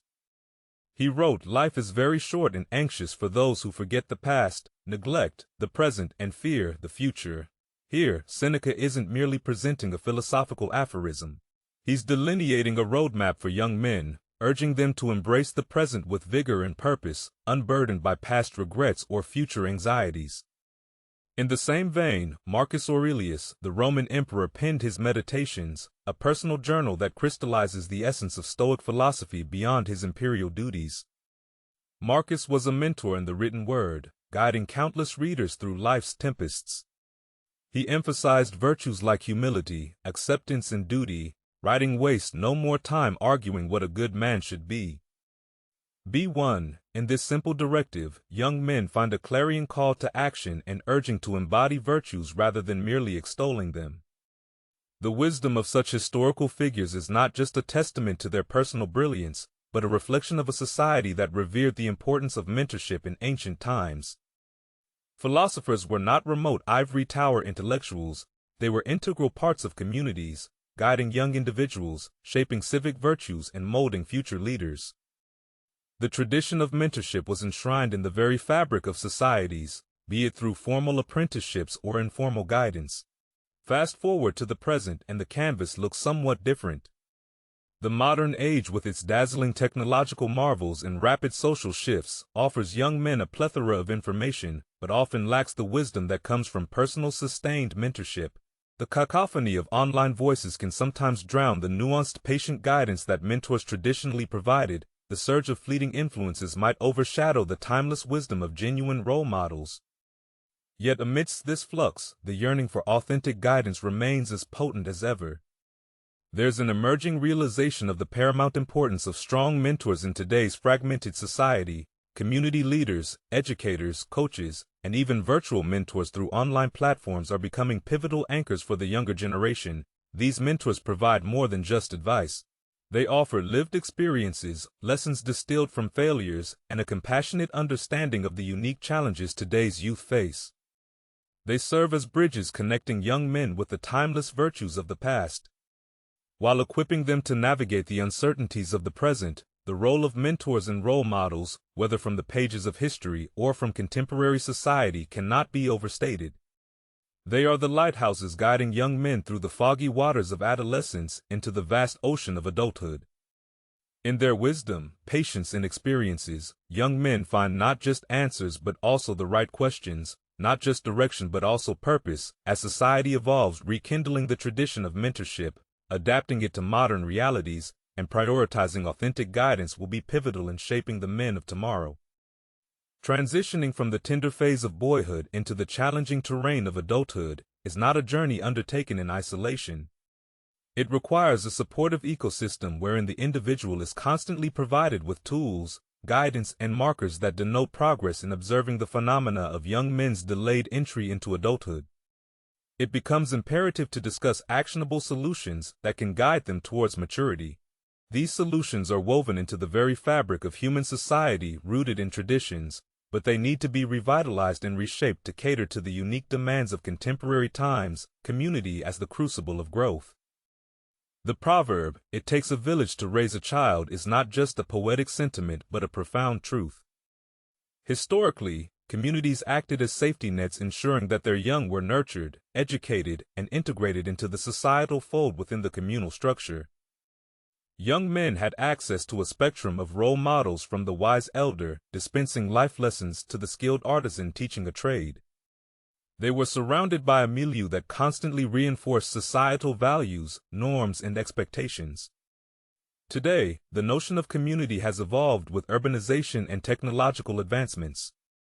There's a risk of atomization where individuals feel isolated despite being hyper-connected digitally. To guide young men towards adulthood, there's a pressing need to reforge these community bonds. This could manifest in mentorship programs, local community initiatives, or group activities that foster teamwork, leadership, and a sense of belonging. By immersing young men in environments where they can observe, interact, and learn from varied individuals, we lay the groundwork for their holistic development. Structured challenges as catalysts. A consistent theme across cultures and epochs has been the idea of challenging the young as a rite of passage into adulthood, whether it's the Spartan Gorge, where young boys were trained rigorously to become warriors, or the vision quests of Native American traditions.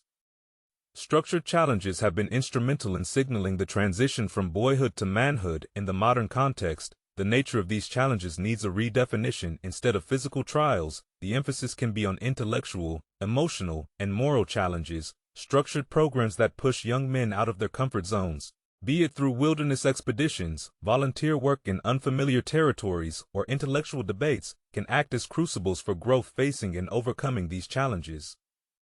Not only builds resilience but also instills a sense of accomplishment and self-worth, vital ingredients in the recipe for adulthood. Rites of passage. Human societies have always marked significant life transitions with ceremonies. These rites of passage are not mere cultural rituals, they psychologically and socially cement the transition from one phase of life to another for young men. These rites can be instrumental in recognizing and celebrating their journey into adulthood. Contemporary society can innovate by creating new rites of passage. This might include ceremonies celebrating milestones, like graduating, starting a first job, or even successfully undertaking a community project by ceremonially recognizing these achievements. Young men are provided with clear markers of their journey, reinforcing their progression and maturity. Philosophers with their introspective depth have often provided answers to pressing existential questions, laying down principles that transcend time and place. For young men grappling with the challenges of transitioning into adulthood in a rapidly changing world, philosophy offers not just solace, but actionable wisdom. This wisdom revolves around three pivotal tenets: embracing responsibility, seeking personal meaning, and living authentically. One of the fundamental shifts from boyhood to manhood is the recognition and acceptance of personal responsibility. Philosophers from the Stoics of ancient Rome to existentialists like Jean-Paul Sartre have emphasized the centrality of responsibility in shaping one's destiny.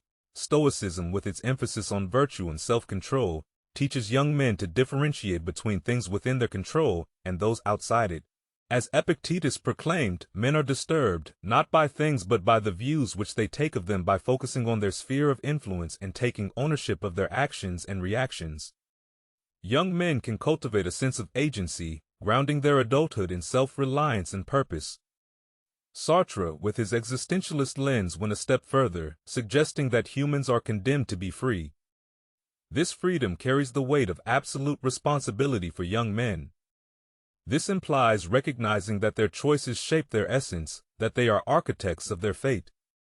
Such a realization can be overwhelming, but once embraced, it acts as a compass, directing them towards intentional, purpose-driven lives, seeking personal meaning in a world brimming with information, opportunities, and distractions. Finding personal meaning can feel like navigating a labyrinth. Philosophers, however, provide a torchlight. Viktor Frankl, a Holocaust survivor, and the mind behind logotherapy, posited that the primary human drive is not pleasure as Freud suggested, but the pursuit of meaning. Frankl's Man's Search for Meaning is more than a book. It's a testament to the indomitable human spirit for young men. It offers a profound lesson that meaning is not passively received, but actively created, whether it's through work relationships, challenges, or creative endeavors. Young men must forge their path, aligning their actions with their intrinsic values and aspirations. Such a quest for meaning provides direction, turning the uncertainty of youth into the clarity of adulthood. Living authentically. The philosophical idea of authenticity, particularly championed by existentialists, revolves around living in alignment with one's true self, unswayed by external pressures or societal facades. Authenticity is the antidote to the bad faith that Sartre discussed, the act of self-deception where individuals deny their freedom and responsibility. For young men, living authentically implies shedding societal masks, questioning inherited beliefs, and forging a path resonant with their core being. It means confronting the anxieties of freedom, the weight of responsibility, and the challenges of individuality, but emerging with a life that is genuinely theirs. It's an invitation to be active participants in their narrative, not passive observers, guiding young men towards adulthood.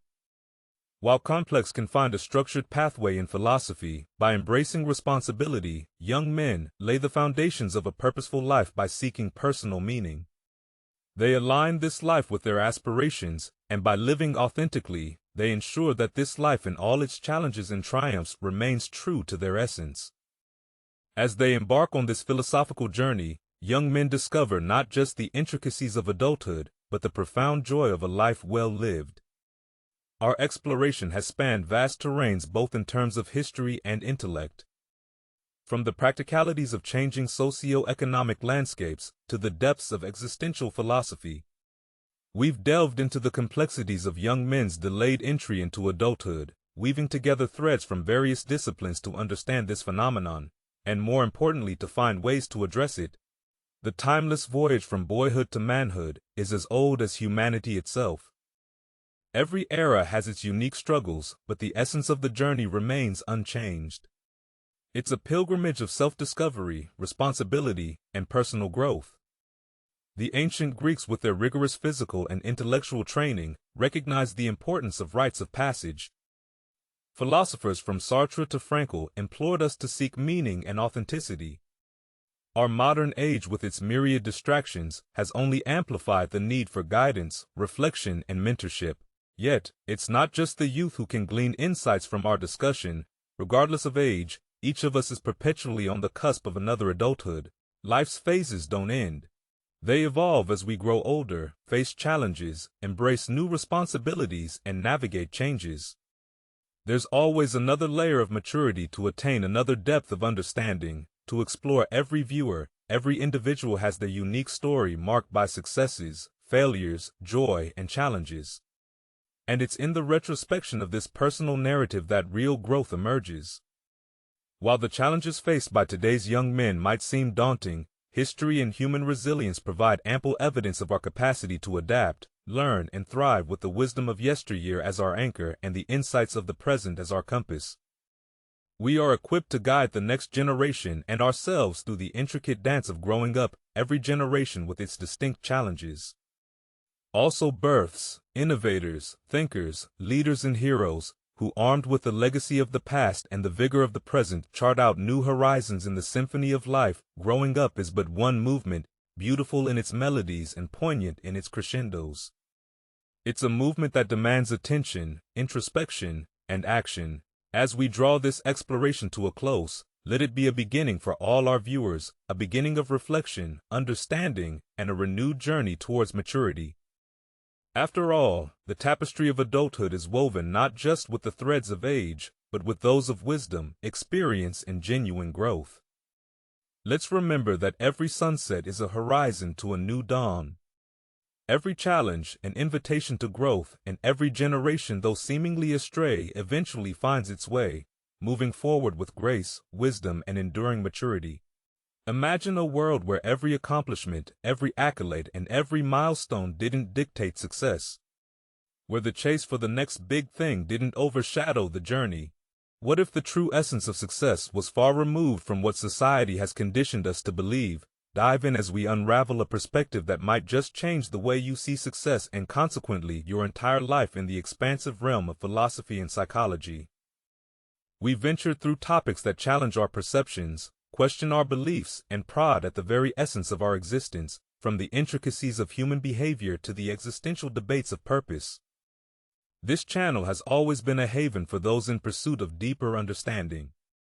And today, as always, we embark on another enlightening exploration. Many of us define success by the badges of honor society places on certain achievements, whether it's climbing the corporate ladder, owning luxurious items, or even achieving fleeting moments of fame on social media platforms.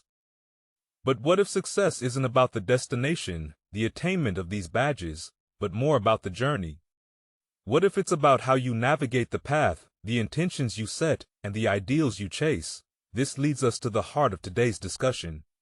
A quote that captures a perspective so profound, yet so simple.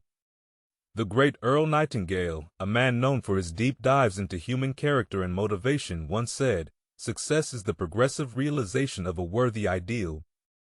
At first glance, this might seem like just another inspirational quote we might find on the backdrop of a scenic sunrise on Instagram. But as with many profound truths, its simplicity is deceptive. Instead of viewing success as a destination, a point we reach after traversing hardships, Nightingale offers us a perspective where success is the journey itself. It's in every step taken towards something you deem worthy, every moment you're in alignment with your ideals. And every day you wake up with purpose, passion, and perseverance. But why is this viewpoint revolutionary, and why does it matter more today than ever before in today's rapidly changing world? Traditional benchmarks of success are evolving, if not entirely disintegrating: the house, the car, the corner office. While all these still hold value, the younger generations in particular are seeking something more, something intangible. They're seeking purpose, fulfillment, and a sense of belonging in a world that's hyper-connected yet often isolating. Moreover, the digital age with its relentless pace and endless comparisons often leaves individuals feeling perpetually inadequate. The goalposts for success constantly shift. By the time you achieve one goal, a new one emerges on the horizon, often accompanied by a sense of emptiness. But what if the real fulfillment was in the journey towards the goal rather than the goal itself? Nightingale's perspective offers relief from this treadmill of endless pursuit. It offers a moment to pause, reflect, and realign. It speaks to a deeper intrinsic human need, the need for purpose, for growth, and for a journey that matters. As we dive into this topic today, I invite you to embark on this journey with us, to question, reflect, and perhaps redefine your understanding of success. This isn't just about a quote. It's about a mindset, a way of life, and a perspective that can shape our world for the better. Join me as we unpack the layers of this profound statement, explore its roots in philosophy and psychology, and understand how it can be a beacon of clarity in the often confusing maze of modern life. Let's pivot now to what society often feeds us as the formula for success. Walk into any bookstore and you'll see shelves filled with self-help books, preaching the gospel of success. These usually advocate for a straightforward path: excel in school, land a high-paying job, achieve promotions, buy a house, get married. The list goes on. The mantra seems to be accumulate more, achieve more, and you will be more. The spotlight often shines on material wealth as the most glaring indicator of success. We live in a world where billionaires are idolized and the accumulation of assets is glorified. To some extent, material success has even been democratically crowned as the ultimate life goal. After all, doesn't wealth grant us the freedom and opportunities that we so fervently chase? But let's pause here for a second. Does financial prosperity guarantee happiness? More importantly, does it equate to success in the holistic sense?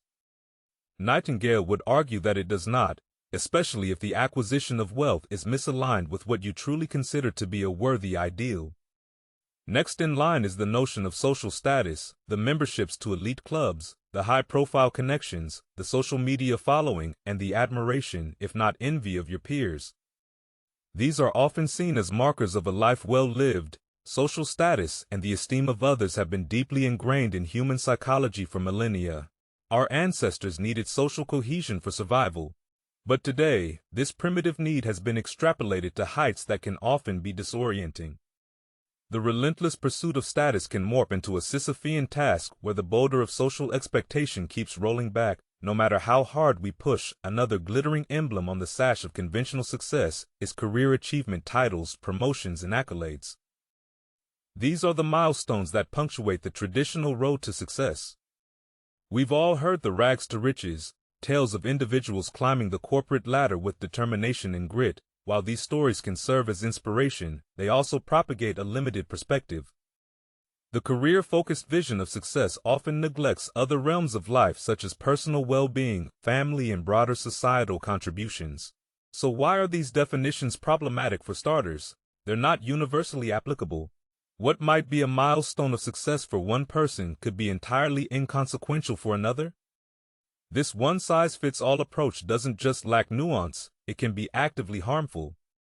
Imagine the young adult who, despite a burgeoning career, feels an inexplicable emptiness because they pursued a field for its lucrative prospects rather than its alignment with their passions.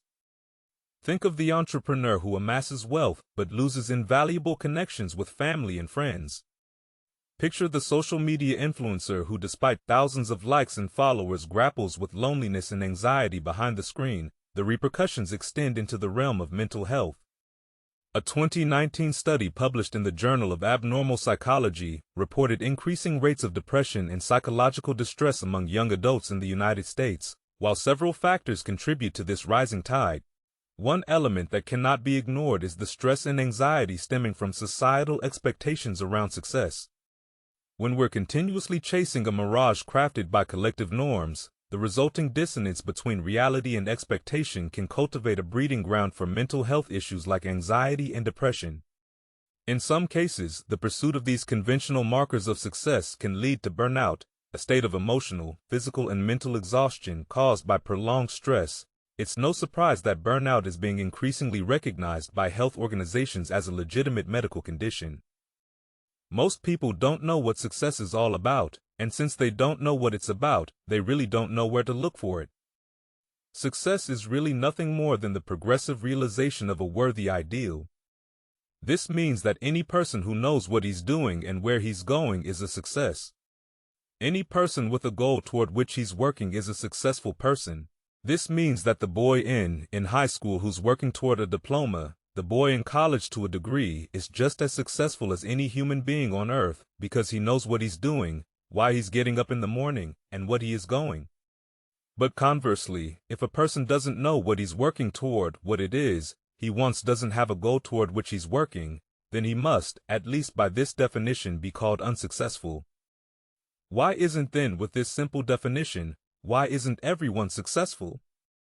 It should be easy, yet surveys indicate that 19 out of 20, 95% at least, are not. In fact, a survey one time asked thousands of working men why they got up in the morning and went to work, and 19 out of 20 didn't know. 19 out of 20 working people didn't have the funniest notion of why they got up in the morning and went to work under closer questioning. They said, "Well, everybody works well, that would be a good reason to quit." In fact, there's a little rule of thumb. You might want to remember whatever the great majority is doing under any given circumstance. If you do exactly the opposite, you will probably never make another mistake as long as you live. Just something to keep in the back of your mind by starting with a discussion of conventional success markers. We set the stage for the groundbreaking philosophy that Earl Nightingale presented. We expose thee in the armor of a societal construct that many have accepted without question. And from here, we can begin to explore alternative frameworks and attitudes that offer not just a more balanced life, but a profoundly fulfilling one. This is where the progressive realization of a worthy ideal comes into its own as a life philosophy, bringing us a model of success that is both timeless and in many ways revolutionary. As we veer away from the limiting parameters of conventional success, let's delve into the psychological frameworks that provide a more holistic understanding of success. After all, psychology doesn't merely study pathology or dysfunction, it also investigates what makes life most worth living, that includes success. However, first of may define it to start.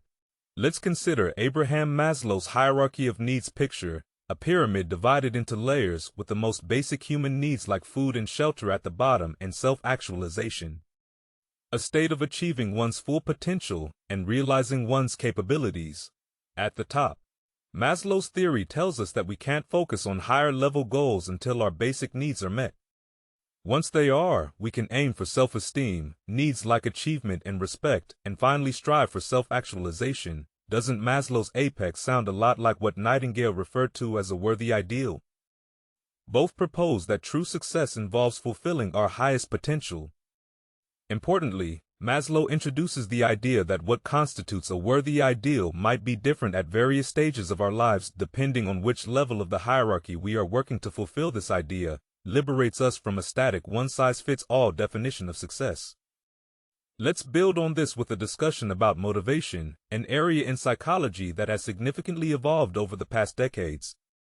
Traditional theories often emphasize extrinsic motivation, which is driven by external rewards or punishments. These rewards can range from monetary benefits to social praise and are usually what conventional views of success focus on. However, the psychological discourse has seen a shift towards the importance of intrinsic motivation, that which comes from within independent of external rewards. Think of a painter lost in the world of colors and shapes, a musician engrossed in melodies, or even a researcher fueled by pure curiosity. They are motivated by the activity itself, and the success in these activities is inherently satisfying. This brings us back to Nightingale's statement: success, when seen as the progressive realization of a worthy ideal, aligns beautifully with the concept of intrinsic motivation. It's not the external rewards but the inner fulfillment that defines success here, and intrinsic motivation doesn't just make us happier. Research indicates that it enhances performance, perseverance, and overall well-being. Consider the story of J.K. Rowling, who endured multiple rejections and hardships before publishing the Harry Potter series. What kept her going? It was not the lure of future fame or money. It was her intrinsic motivation, her desire to tell a story she believed in. Now, decades later, it's clear that her worthy ideal wasn't just about writing a bestseller. It was about creating a world that resonated with millions here. Both intrinsic motivation and the worthy ideal mesh into a beautiful tapestry of what we could consider success. So what does the world stand to gain by shifting its focus from extrinsic to intrinsic motivators? Imagine businesses valuing employees, not just for their output, but their creativity, educational systems that nurture individual capabilities instead of standardizing knowledge, and a society that appreciates people for who they are rather than what they have. This isn't just idealistic pondering. It's a model supported by decades of research in human psychology. When we talk about the psychology of success, we are inherently discussing the psychology of well-being. They are two sides of the same coin. Studies have shown that intrinsic motivation not only elevates personal performance, but also contributes to mental health. And this is the juncture where psychology lends scientific credence to Nightingale's definition of success. As we weave through these psychological theories, we'll find that they not only illuminate but also validate Nightingale's wisdom. His definition beckons us to focus on a holistic, fulfilling, and above all, individualized understanding of success, one that nourishes the mind as much as it fuels ambition. And isn't that what we all are ultimately striving for? So the next time you find yourself questioning your path or feeling confined by society's narrow definitions of success, remember this: success is not just about reaching a destination, but also about enjoying the journey, especially when it's directed towards realizing an ideal you hold worthy. As we transition from psychology, let's now immerse ourselves in the deep waters of philosophy to gain another perspective on success. Philosophy and its myriad frameworks offer us not just wisdom but also a historical context. It's like looking at a map of human thought on the concept of a successful or good life. Let's start by stepping back a few millennia to ancient Greece.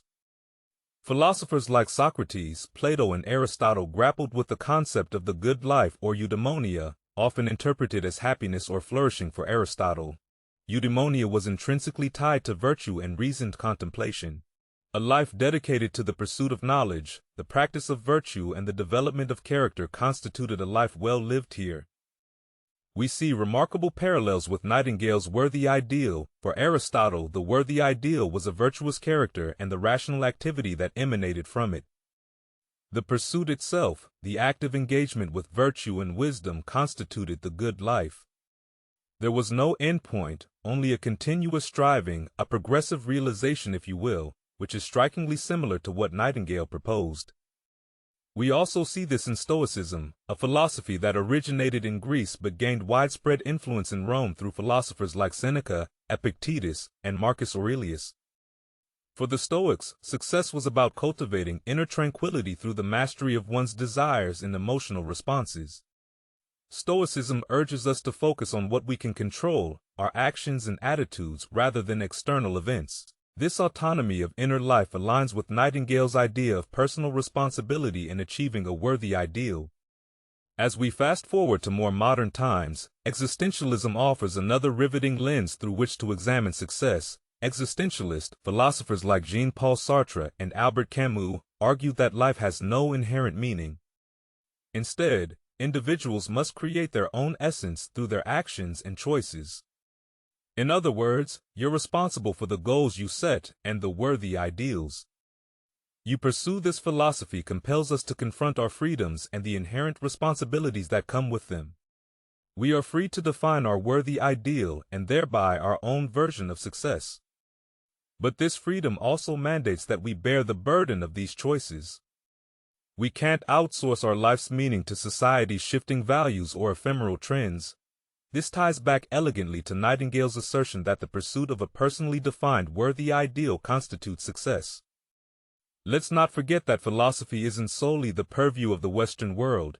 Eastern philosophies like Buddhism, Taoism, and the Hindu concept of Dharma also grapple with what makes a life worthy. These philosophies often focus on the concept of balance, harmony, and interconnectedness, adding another layer of complexity to our exploration. While the worthy ideal in these traditions might involve transcending the self, the community, or even the material world, they also provide various roadmaps to what could be considered a successful life. So why delve into philosophy when discussing a seemingly practical topic like success?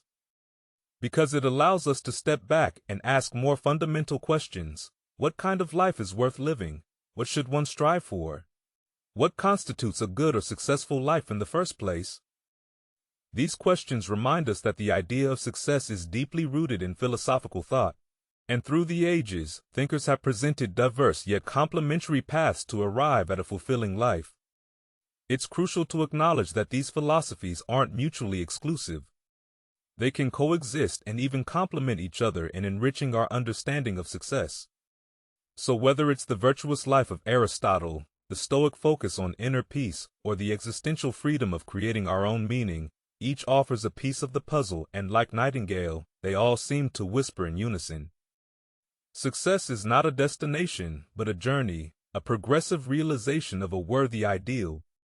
After swimming through the ocean of psychology and trekking through the mountainous terrain of philosophy, let's now focus the lens directly onto the heart of Nightingale's definition, the worthy ideal this term.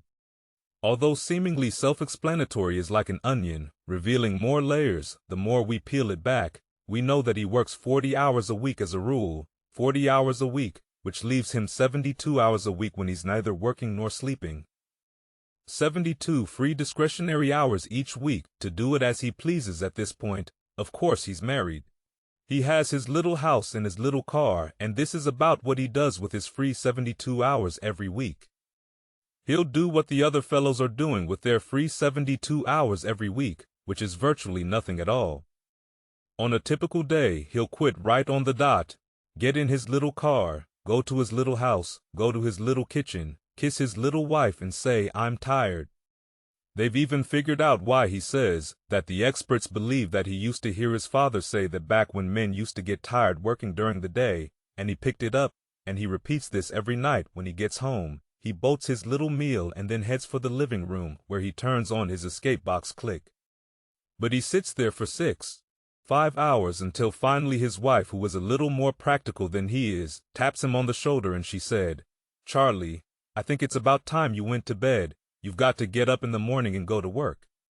He's okay, and he shuts it off. He knows how to do that. He just shuts it off and goes to bed next morning. He gets up and he does this all over again. He does this every day for 40 years. At the end of 40 years, he's retired, which always kind of catches him by surprise. No one's ever figured that one out either. And then he dies at 85 or 90. The way medical science is moving us along out of sheer boredom. What's the problem? Is there a tragedy here? Not really, if that's the way Charlie wants to spend his life, or, mythical hypothetical young man, if he wants to spend his life that way, that's his business. He lives in a free society, can do anything with it he wants. But there's a terrible tragedy here if he's living that way, because of the total lack of a decision if he's living that way, simply because he's still doing what he was doing in the first and second grade.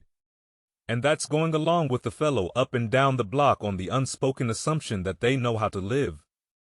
Then there's a real tragedy there because they've never known how to live. Not in all the recorded history of mankind, he never finds out who he is.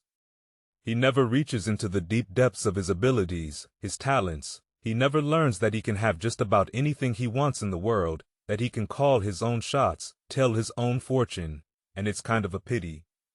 Let's begin with the vast cultural landscapes that shape our notions of what a worthy ideal might entail. Consider the American dream deeply entrenched in the culture of the United States, where life, liberty, and the pursuit of happiness are celebrated. Ideals here. A worthy ideal often manifests as social mobility, financial security, and individual freedom. Now contrast this with a collectivist society like Japan, where social harmony or W takes precedence here. A worthy ideal might be contributing to society and maintaining social equilibrium, even if it comes at the cost of individual ambitions or desires, in cultures deeply rooted in spiritual traditions, such as parts of India or Tibet. A worthy ideal may focus on spiritual enlightenment and the well-being of the community rather than personal material gain. Each culture with its unique history, values, and social constructs molds what its inhabitants may regard as a worthy ideal. But culture is just one part of the puzzle. As individuals, we all have our unique blend of experiences, beliefs, and values. What may be a worthy ideal for one person may not hold the same gravitas for another. A musician might find their worthy ideal in creating an original composition that stirs the soul, while an environmental activist might see it in effective climate advocacy. Where the ideals can be mutable as we grow and learn, our understanding of what is worthy can and often does shift. The business person who once found success in scaling a company might later find a new worthy ideal in philanthropy or mentoring the next generation. Now, why is defining a worthy ideal so crucial? Well, the ideals you pursue set the trajectory for your life's course.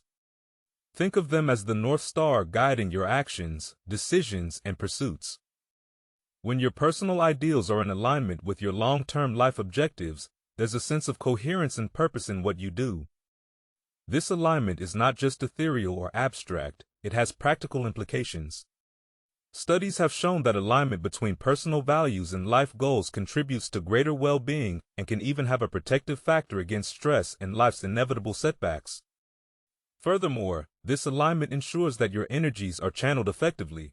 Every action you take becomes a step toward the progressive realization of your worthy ideal, which in turn adds a layer of fulfillment and meaning to your existence. But what happens when there's a misalignment? A sense of discord or cognitive dissonance arises. It's like trying to fit a square peg into a round hole. No matter how hard you push, it just doesn't fit. And this discord can lead to unhappiness, stress, and even a sense of failure. Even when you're achieving other markers of success, as you embark on the journey to identify or reevaluate your worthy ideal, remember that it doesn't have to be grandiose or universally acknowledged, it just has to be significant to you. It should resonate with your deepest convictions, highest aspirations, and should ideally be steeped in a value system that you respect. After all, a worthy ideal, as Nightingale pointed out, is personal. It's your compass in the sea of life's possibilities in the grand tapestry of life. Understanding and striving for your worthy ideal is not merely an act of personal fulfillment, but a radical act of self-definition. It's about carving out your own path in a world that often insists on handing you a map. And it's this audacious act that transforms the pursuit of success into a rich, nuanced, and deeply satisfying journey. Having delved into the depths of what constitutes a worthy ideal, it's time to examine the other essential component of Nightingale's formula for success. The progressive realization. After all, what good is having a compass? If you're not willing to move, success is not just about setting a goal, it's about the journey, the continual pursuit and evolution toward that ideal. So let's dig into why progress in many ways is the engine that drives the vehicle of success in various domains of life, be it business, science, art, or personal development. The most revered figures are often those who continually refine their craft. Think of athletes who break records, artists who revolutionize genres, or scientists who make groundbreaking discoveries. What they all have in common is a relentless focus on improvement.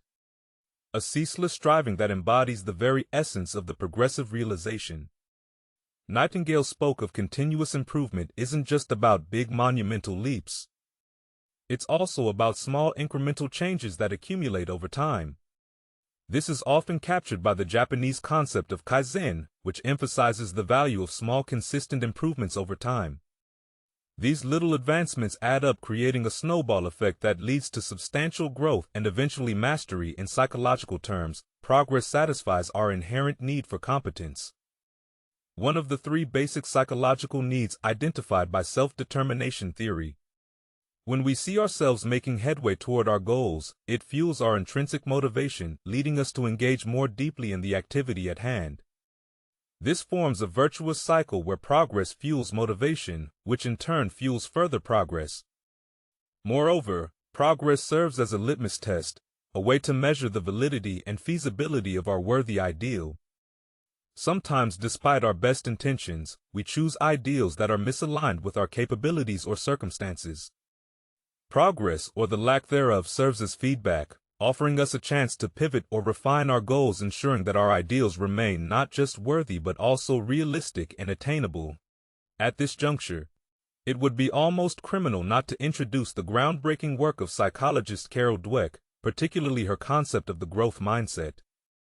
Dweck contrasts a fixed mindset where individuals believe their abilities are static with a growth mindset where individuals see abilities as malleable and improvable through effort. The growth mindset is not just a mental framework, it's a fundamental philosophy that directly affects our approach toward challenges, failures, and ultimately our worthy ideals in the landscape of success. A growth mindset serves as the fertile soil where the seeds of progress take root. It encourages resilience, fosters innovation, and mitigates the fear of failure by viewing challenges as opportunities to grow and effort as the pathway to mastery. Individuals with a growth mindset are far more likely to engage in the progressive realization of a worthy ideal. What's beautiful about Nightingale's concept is how it implicitly advocates for a growth mindset. The worthy ideal gives you a direction, while the progressive realization equips you with the attitude and approach necessary for the journey together.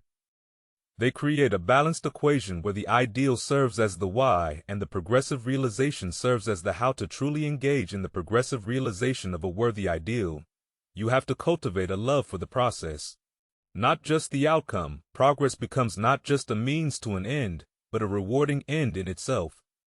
When each day, each task, each challenge becomes a step on the spiraling staircase toward your ideal, then you are not just successful. You are deeply, profoundly engaged in the act of living successfully. In that sense, every moment becomes a victory, every effort a triumph, and every setback a lesson. Now that we've examined the theoretical underpinnings of Nightingale's profound observation, let's get practical after all. Understanding the philosophy and psychology behind success is enriching, but it's the application of these principles that will ultimately manifest your worthy ideal into reality. Our rewards in life will always be in exact proportion to our contribution to our service. We all know this really. We tell our children in Sunday school that as ye sow, so shall ye reap. But we forget that that's true. If a man is unhappy with his rewards, all in the world he's got to do is find ways of increasing his contribution, his service. It's like the story of the preacher who was driving down a country road. And all of a sudden he came to the most magnificent farm he'd ever seen in his life. It was beautiful. And so we saw the farmer approaching the road on his tractor. And so he hailed him and he said, "My good man," he said, "God has certainly blessed you with a magnificent farm." The farmer thought for a moment and he said, "Yes, you're right. He certainly has. But you should have seen this place when he had it all to himself." And the preacher had his sermon for the next Sunday. He realized that all the farmers up and down that road had been given the same land, but one man had made something great out of it. Well, all of us are given the same land. We're given a human life and each of us can make something great out of it too. If you want to, in this section, we'll delve into actionable steps for goal setting, planning, and tracking your progress, as well as discuss why qualities like resilience and adaptability are indispensable on your journey. Firstly, goal setting should not be an exercise in listing down abstract and ill-defined ambitions. Effective goals are smart, specific, measurable, achievable, relevant, and time-bound. Specificity offers a clear vision, measurability allows you to track your progress. Attainability keeps you realistic. Relevance ensures alignment with your worthy ideal, and a time frame provides a sense of urgency. These SMART goals become the rungs on the ladder towards your ideal, guiding each step you take. For instance, if your worthy ideal is to contribute to medical research, a SMART goal might be publish a research paper on a breakthrough therapy in a peer-reviewed journal within the next 2 years. This goal is specific, measurable, potentially achievable, relevant to your worthy ideal, and time-bound. Now that your SMART goals are in place, it's time to strategize. Break down your goals into smaller tasks and prioritize them. Use tools like the Eisenhower matrix to distinguish between what's urgent and what's important. Then allocate your time and resources accordingly. Software and apps like Asana, Trello, or even a simple Excel sheet can be effective tools to keep you organized and on track. The planning phase also involves identifying potential obstacles and coming up with contingency plans. By anticipating challenges, you're not just problem solving in advance, you're psychologically preparing yourself to face difficulties, thereby reducing the adverse impact they might have on your motivation and progress. Tracking your progress. This is where many people falter, mainly because tracking progress requires a continuous commitment. It's easy to set a goal and even to plan, but the rubber meets the road. When you start implementing and assessing, use key performance indicators, KPIs, or specific milestones to gauge your progress. Keep a journal or use digital tracking systems to monitor how you're doing. The act of tracking is not just for accountability. It also serves as a motivating feedback loop. As much as we'd love for the path toward our worthy ideal to be a straight, obstacle-free road, life usually has other plans. This is where resilience and adaptability come into play.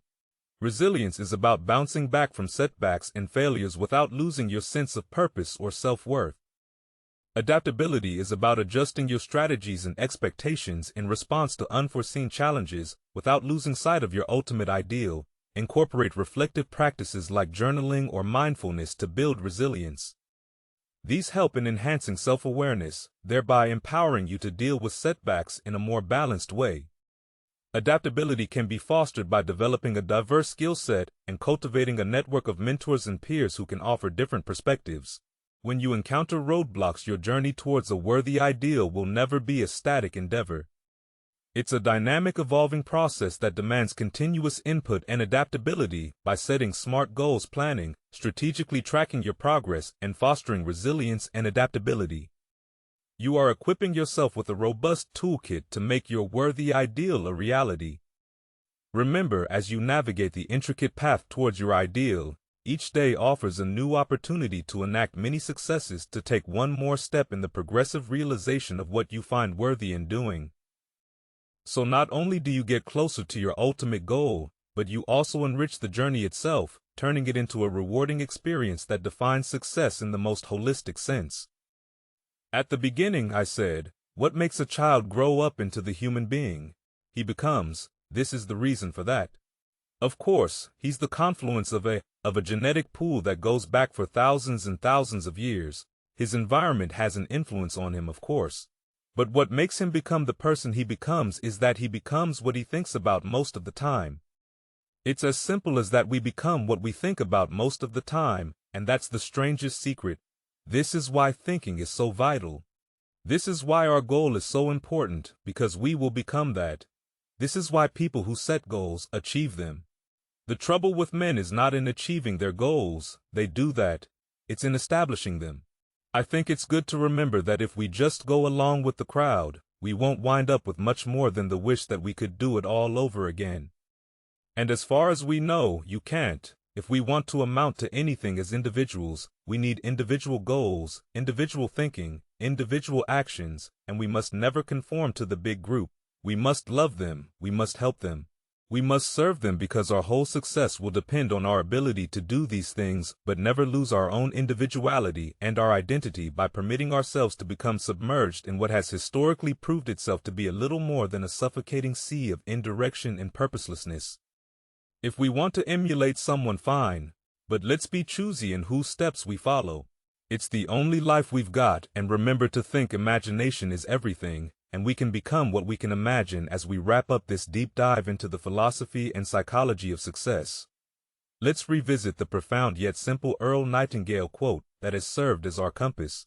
Success is the progressive realization of a worthy ideal. We've peeled back the layers on this concept, venturing from its traditional definitions marred by materialism and external validation to an interpretation that is rooted in psychological and philosophical wisdom. From the Maslow's hierarchy of needs to the influence of existentialism and classical philosophy on the notion of a worthy ideal, we've covered a substantial theoretical ground, but we've also delved into the practical, actionable steps, common pitfalls, and the transformative potential for both individuals and society at large. As we near the end, I want to leave you with this final thought. Understanding success as a journey and not a destination can be the key to a fulfilling life. It liberates us from the shackles of societal expectations, grants us the courage to define our own worthy ideal, and equips us with the tools to navigate the inevitable obstacles we'll encounter along the way.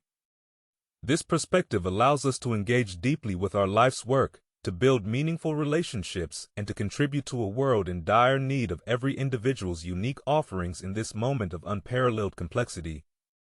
As we grapple with existential threats from climate change to social inequality, never has there been a more urgent need for a comprehensive and humane definition of success. One that honors the dignity of the individual but also respects the interconnected web of our collective existence.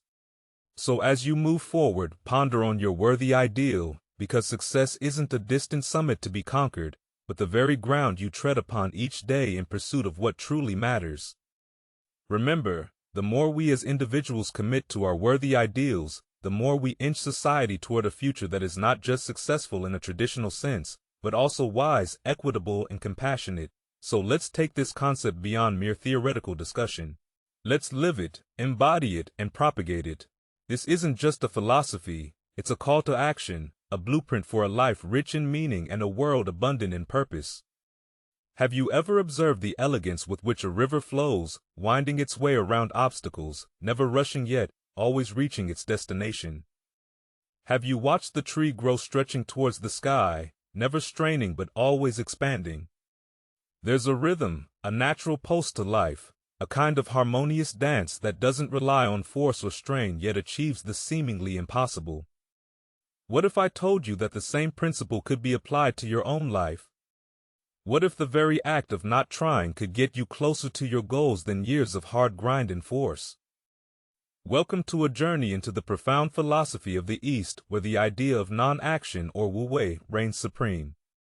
It's a concept that has shaped the lives of countless individuals, guiding them towards a life of harmony, peace, and yes, achievement. But it defies a lot of what we've been conditioned to believe in today's relentless, hustle-driven world. The very thought of achieving something without aggressive action sounds at best like a romantic dream and at worst, sheer laziness. But wu-wei is neither. It's the intricate art of knowing when to act and when to remain still. Now, this term might be new to many of you, originating from Taoist philosophy. This ancient Chinese term literally translates to non-action or non-doing, but much like many age-old philosophical concepts, the meaning goes far deeper than its literal translation. It's not about sitting idly by while life happens around you. Instead, it's about aligning one's actions so perfectly with the natural flow of circumstances that everything seems to fall into place effortlessly. Imagine for a moment a martial artist poised, balanced, waiting when the opponent strikes. The artist doesn't exert unnecessary force.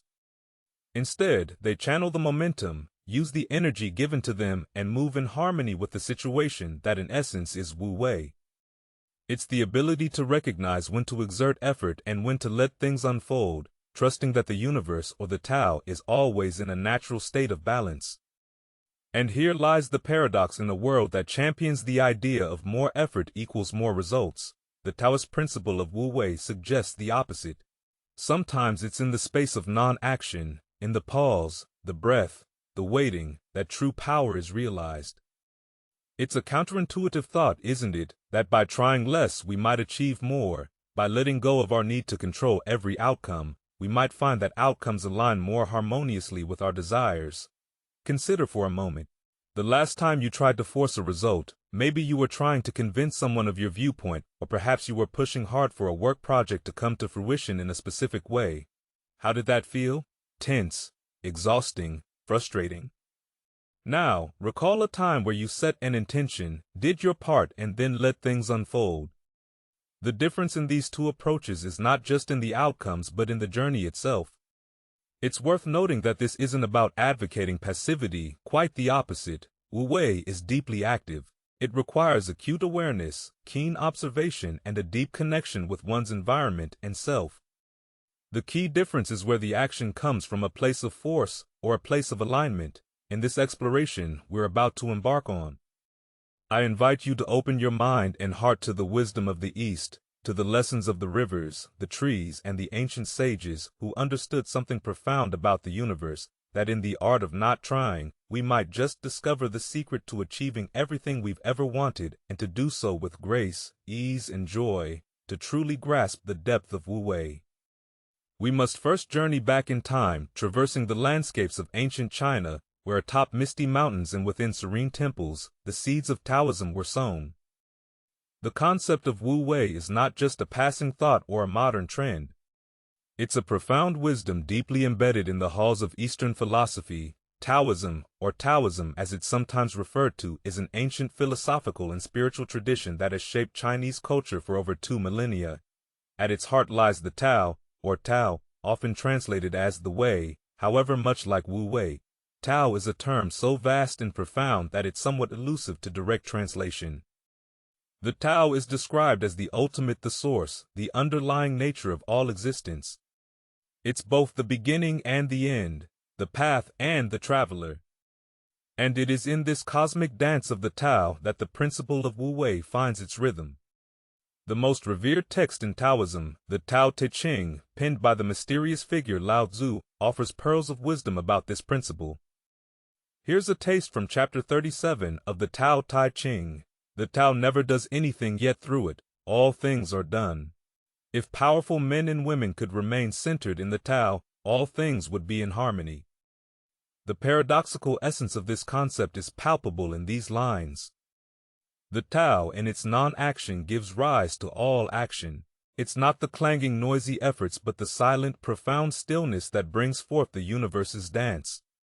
When we align with the Tao, when we flow in harmony with the natural order, we can achieve more than when we swim against the current. But Taoism isn't the only Eastern philosophy that reveres the principles akin to Wu Wei. Journeying eastward from China, we touch the shores of Japan, where Zen Buddhism flourished. Zen, with its emphasis on meditation, mindfulness, and presence, echoes the sentiments of Wu Wei in its teachings. While Zen doesn't directly speak of non-action, it profoundly emphasizes the state of being overdue. Consider the Zen practice of shikantaza, or just sitting.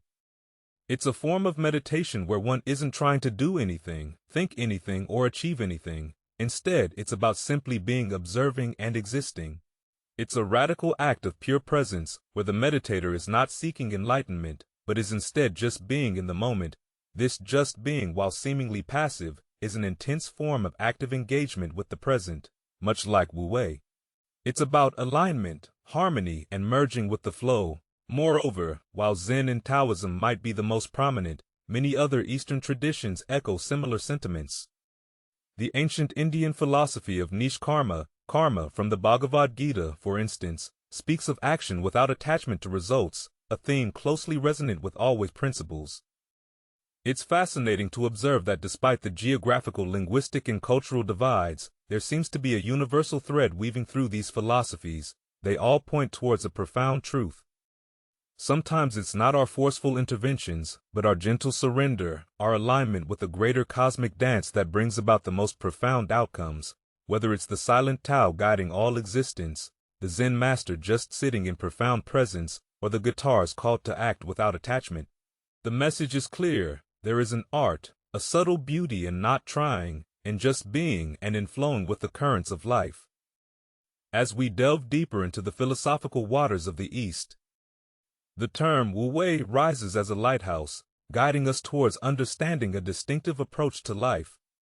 It's a phrase that intrigues, conjuring images of stillness, perhaps even of monks atop secluded mountains. But what does it truly signify? Let's commence with the linguistics. Wu Wei is a Chinese term where Wu translates to not or without, and Wei means doing or action together. They frame the idea of non-action or non-doing. But herein lies a quandary. A superficial interpretation might suggest inertia, stagnation, or passive idleness. However, that would be a grievous misinterpretation of a profound philosophy that has been a guiding light for sages, rulers, and thinkers for centuries. This principle is akin to the elegance of a dancer lost in the performance, so engrossed in the moment that every move feels not like a calculated step, but a natural extension of their being. It's the painter whose brush flows freely across the canvas, not directed by the conscious mind but guided by a spontaneous spirit. This idea is not about the absence of action but the purity of action. It's an act free from friction, free from the rigid structures of overthinking, planning, or forcing to elucidate. Further, consider the flow of water. It doesn't strain, doesn't push yet. It's unceasing in its movement, carving valleys and shaping mountains over time. Water doesn't try.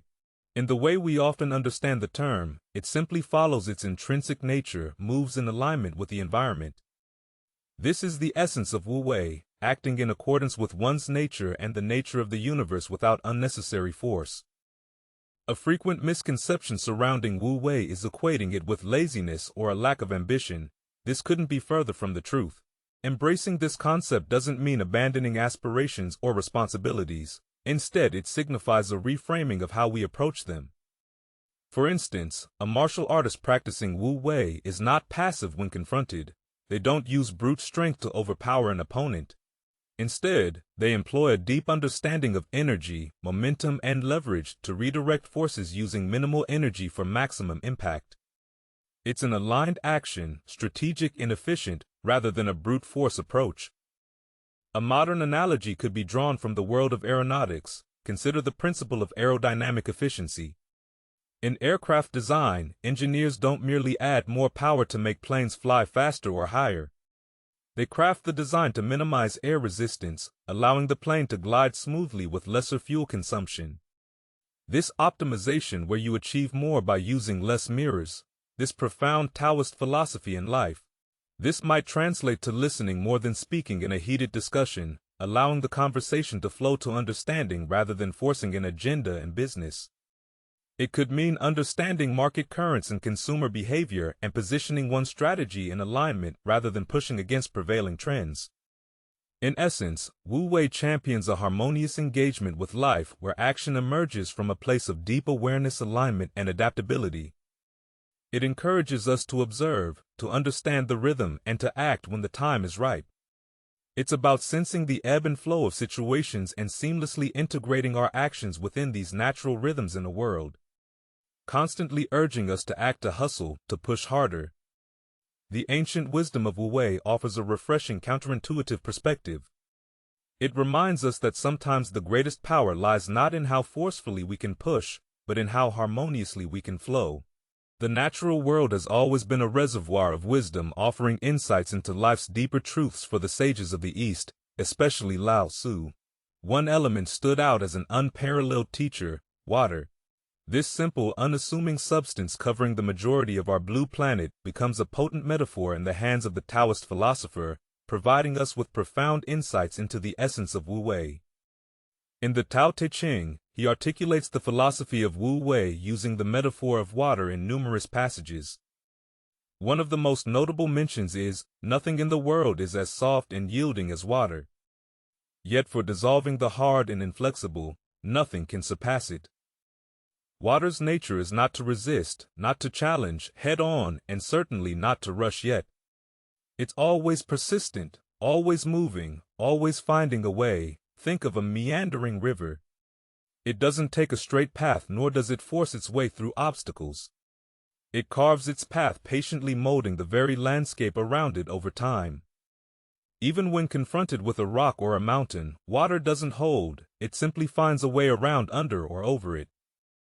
Such is the essence of Wu Wei, acting without unnecessary force, allowing things to unfold and gracefully navigating the path of least resistance.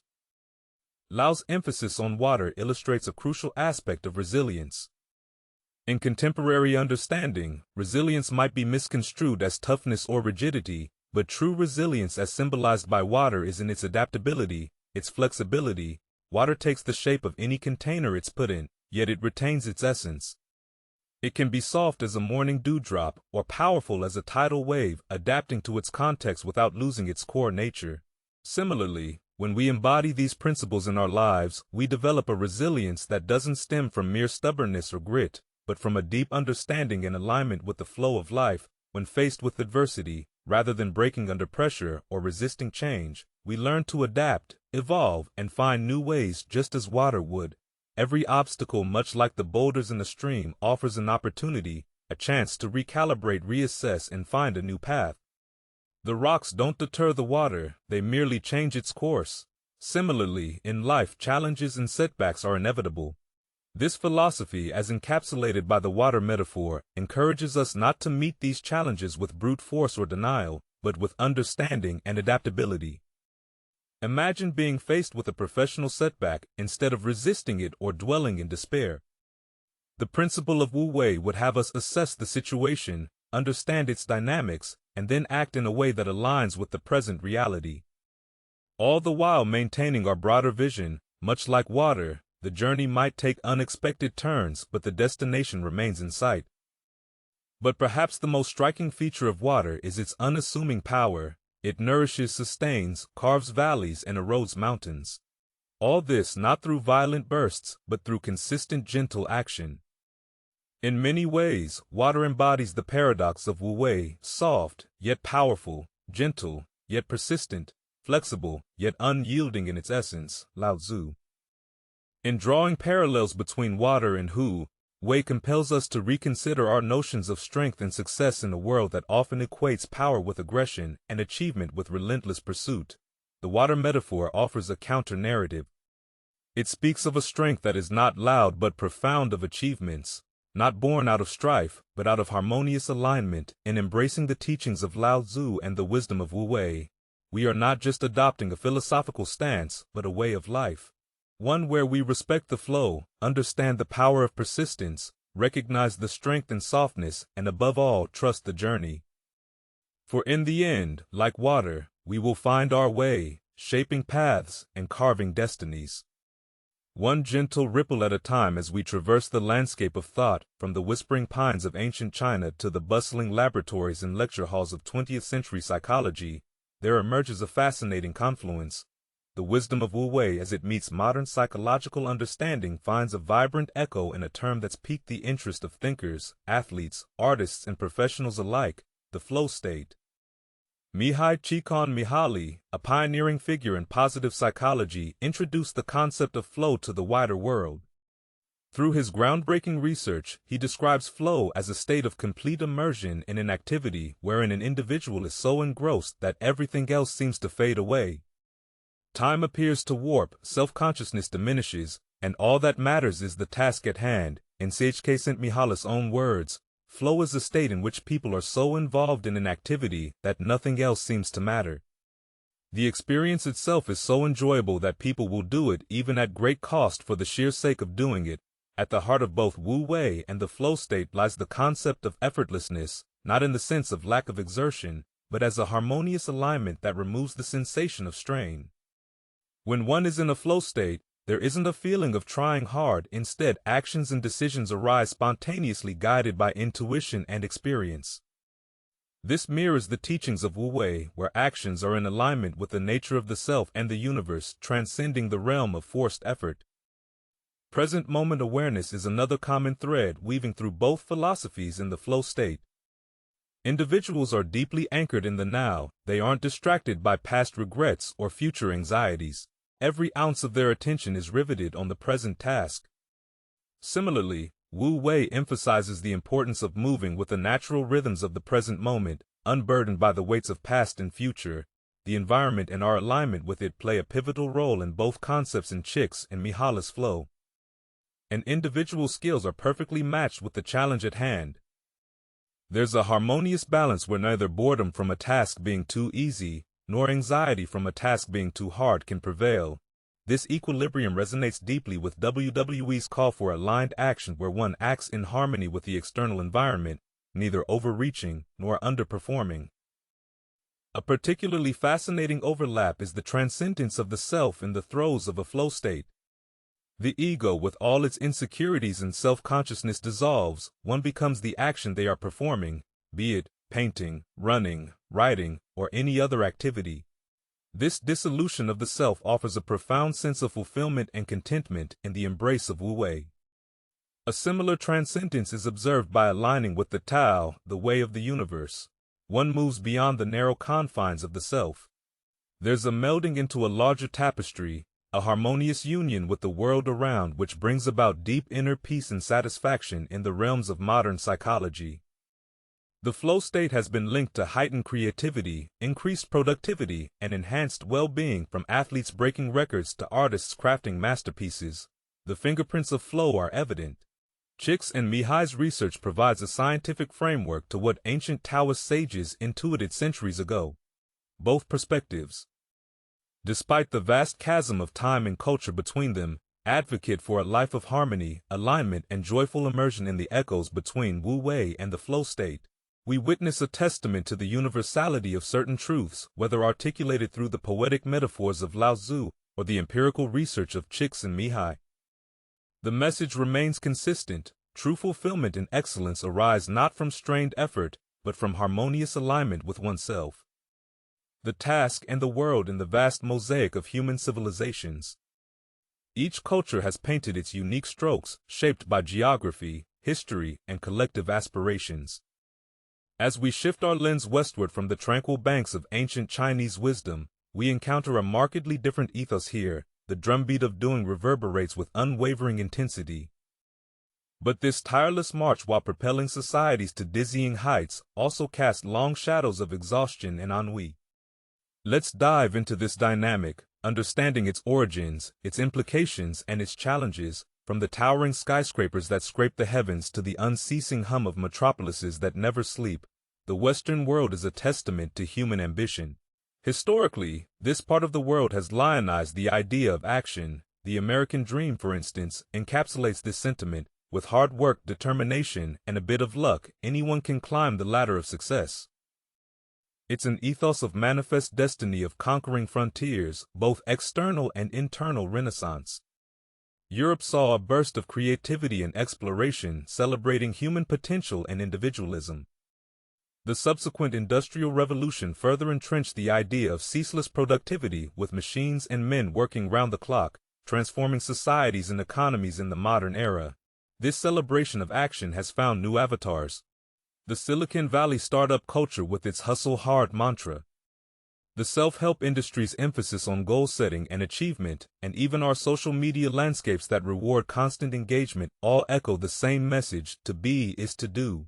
But like Icarus soaring ever higher on waxen wings, this relentless pursuit has its perils. The consequences are manifold, affecting individuals and societies at large. Once considered a fringe phenomenon, burnout is now recognized as a legitimate syndrome by health bodies like the World Health Organization. It's characterized by emotional exhaustion, cynicism, and reduced efficacy in work. This isn't merely tiredness. It's a profound depletion of the human spirit. The pressure to be always on, always performing, and always reaching for the next milestone has turned stress into a ubiquitous companion. For many, chronic stress, as numerous studies suggest, has debilitating effects on physical health, mental well-being, and overall life satisfaction. Ironically, the obsession with constant action often leads to inefficiency. The myth of multitasking, the inability to disconnect, and the erosion of deep, focused work means that while we might be busier than ever, we aren't necessarily more productive. The quality of output, creativity, and innovation often suffers in the relentless churn of activity amidst the endless hustle. There's a creeping sense of existential void. Many begin to question the purpose of their incessant efforts. Is it merely for material accumulation, social validation? Or is there a deeper meaning to life that gets obscured in the blinding dust of constant movement? The Western emphasis on doing has undoubtedly led to remarkable advancements, innovations, and improvements in living standards. But as with all things, balance is crucial. The pendulum, which has swung towards relentless action, might need some recalibration. Eastern philosophies, with their emphasis on being on harmony and on aligned action, like the concept of Wu Wei we explored, offer a counterpoint. They invite a reconsideration of our relentless pursuit, suggesting that sometimes in letting go of forced effort, in tuning into the rhythms of nature and life, and in embracing stillness amidst the storm, we might find not just peace but also a more profound, sustainable, and joyous productivity. As our world becomes ever more interconnected, there's an opportunity, a necessity, even to engage in a cross-cultural dialogue, to understand the strengths and limitations of different worldviews, and weave together a tapestry that draws from the best of both in this synthesis. There's hope for a future where achievement and well-being walk hand in hand, where the rivers of action and introspection merge, leading us to shores of greater understanding and fulfillment in the luminous glow of ancient wisdom. Abstract concepts often float like ethereal clouds, their beauty and depth are undeniable. But how do we tether these lofty notions to the grounded realities of our daily lives? How can one employ the serenity and wisdom of Wu Wei amidst deadlines, digital distractions, and never-ending to-do lists? Let's embark on this journey, seeking tangible strategies inspired by Wu Wei, enabling us to navigate our fast-paced world with grace and purpose, the grace of letting go by letting it go. It all gets done. The world is won by those who let it go. But when you try, the world is beyond the winning lot too. One of the most potent lessons from Wu Wei is recognizing the power of non-action, especially when action doesn't align with the natural course in our everyday life. This can translate into understanding when to pause, step back, or even abandon a task. For example, if you're facing a creative block or are entangled in a persistent disagreement with someone, sometimes it's best to step away for a moment, take a break, and allow space for clarity to emerge. This isn't defeat or avoidance. It's strategic non-action, allowing the natural course of things to take over in the workspace. This might mean knowing when to delegate or when to leave space for a colleague to come to a realization on their own in personal relationships. It might be choosing not to react impulsively, allowing emotions to settle before responding, cultivating patience. Nature does not hurry yet. Everything is accomplished. Understanding the rhythm of life. Trees don't sprout overnight, seasons transition with an innate rhythm, and the cosmos moves in its time. Wu Wei teaches us that, like nature, our lives too have a rhythm. Embracing patience doesn't mean being passive or lackadaisical. It means acknowledging that not everything is within our immediate control, whether you're awaiting the germination of a seed, you've planted the fruition of a project, or the evolution of a personal relationship. Patience becomes a powerful ally. It provides the buffer against anxiety, the urge to interfere or to hasten processes that naturally require time in a practical sense. This could translate to not constantly checking for responses. After sending an important email, giving space to new team members to adjust and align with company culture, or understanding that personal growth and learning have their own pace distinct for each individual. The paradox of over-effort trying to control the future is like trying to take the master carpenter's place. When you handle the master carpenter's tools, chances are that you'll cut your hand in our obsession with results. We sometimes believe that putting in more effort, working longer hours, taking on more tasks, pushing harder will yield better outcomes. Wu Wei challenges this notion. Imagine trying to write with a pen by applying excessive pressure. Not only will the writing be messy, but you might also damage the paper or break the pen. Similarly, over-effort in our endeavors can lead to burnout, reduced efficiency, and can sometimes even sabotage the very goal we're trying to achieve. Over-preparation for an event might make you anxious and less adaptable to changes. Pushing a team relentlessly might lead to decreased morale, innovation, and productivity in personal spheres. Pressuring a relationship to progress at an unnatural pace might drain or break it. The teaching here is to find the balance between action and inaction, ensuring our efforts align with the natural progression of things. It's about trusting the process, giving our best, but also understanding that excessive force is not just unnecessary but often detrimental. Embracing the lessons of Wu Wei in our contemporary world might seem like a challenge, but these age-old teachings aren't in opposition to action. They are a refined approach to it. It's about harmonizing with the flow of life, understanding when to act, when to wait, and when to retreat. As we integrate these lessons, we find that the wisdom of the ancients can indeed illuminate our modern paths, guiding us towards a life of balance, fulfillment, and profound understanding across the tapestry of human experience. Countless narratives showcase the principles of Wu Wei in action. Even if the protagonists of these tales might not explicitly cite this Eastern philosophy, from boardrooms to sports arenas, artists, studios to personal narratives, there's an abundance of evidence suggesting that sometimes less truly is more. Let's traverse these varied landscapes, discovering stories where effortless action made all the difference. The inception of 3M's Post-it notes, one of the most iconic products to emerge from the corporate world. The Post-it note was in essence a byproduct of an experiment gone wrong. Spencer Silver, a scientist at 3M in 1968, was attempting to develop a super-strong adhesive. Instead, he accidentally created a low-tech, reusable pressure-sensitive adhesive, For years, this mistake lay dormant with no apparent use. It wasn't until 1974 when a colleague, Art Fry, realized its potential as a solution to his perpetually slipping bookmarks in his hymn book by not forcing an immediate application for the failed adhesive. 3M eventually introduced a product in 1980 that would revolutionize offices worldwide. The Post-it note had Silver been singularly focused and discarded what didn't match his initial aim, the world might never have had this indispensable tool. The Beatles let it be in the turbulent waters of creativity. Sometimes stepping back allows the tides of inspiration to flow freely during a period of internal disagreements and external pressures.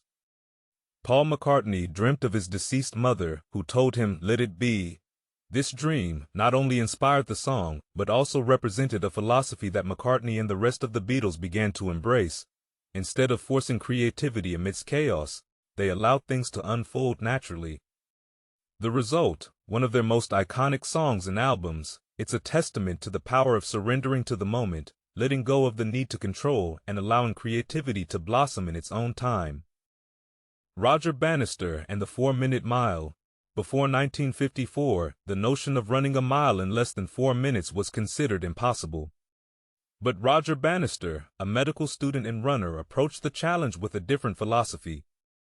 While many athletes were increasing their training regimens, Bannister decreased his. He believed in quality over quantity, ensuring that each training session was purposeful and aligned.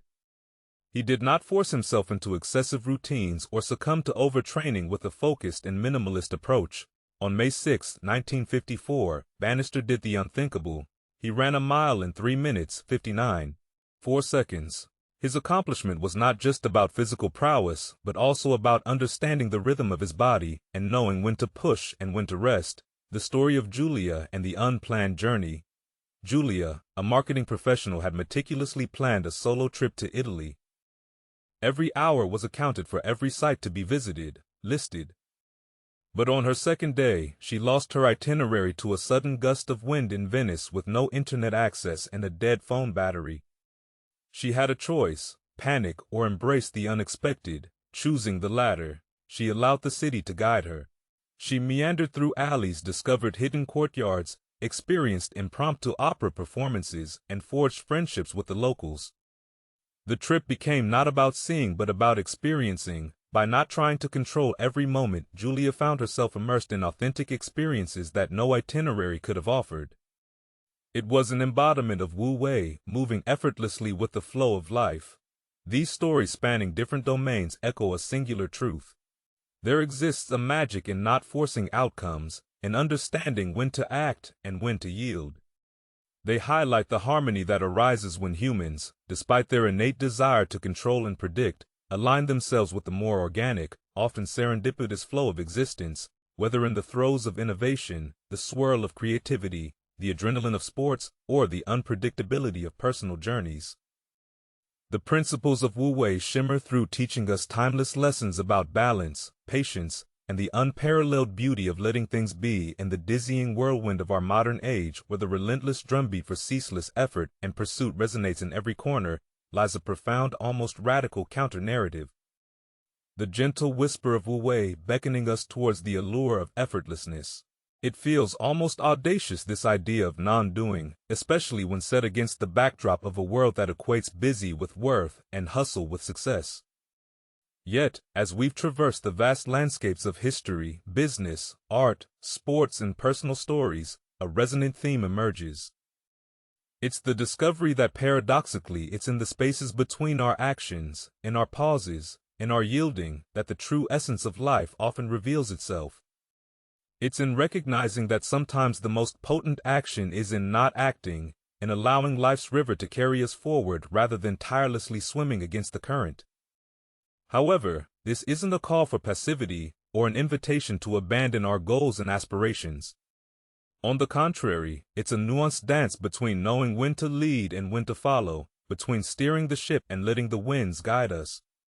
It's about redefining our understanding of success, not as the destination arrived at through sheer force, but as the journey undertaken with grace, alignment, and intuitive wisdom. Yet this discourse would be incomplete without your voice. As we conclude this exploration, we extend an invitation to each of you to share your tales of serendipity, of moments when non-doing illuminated your path, of times when letting go led you to destinations you'd never envisioned. And more so to experiment with the principles of Wu Wei in your daily endeavors, for in this collective sharing and mutual experimentation, we not only enrich our individual lives, but weave together a tapestry of experiences, painting a world where effortlessness isn't a luxury but an exquisite art form. We all have the privilege to practice in embracing Wu Wei. Perhaps we'll find that the most profound truths of life aren't shouted from mountaintops but whispered in the silent corridors of understanding, waiting for those willing to listen to discover. Let us embark on this journey together, carving paths illuminated by the gentle glow of effortless action, and in doing so redefine the contours of a life well lived.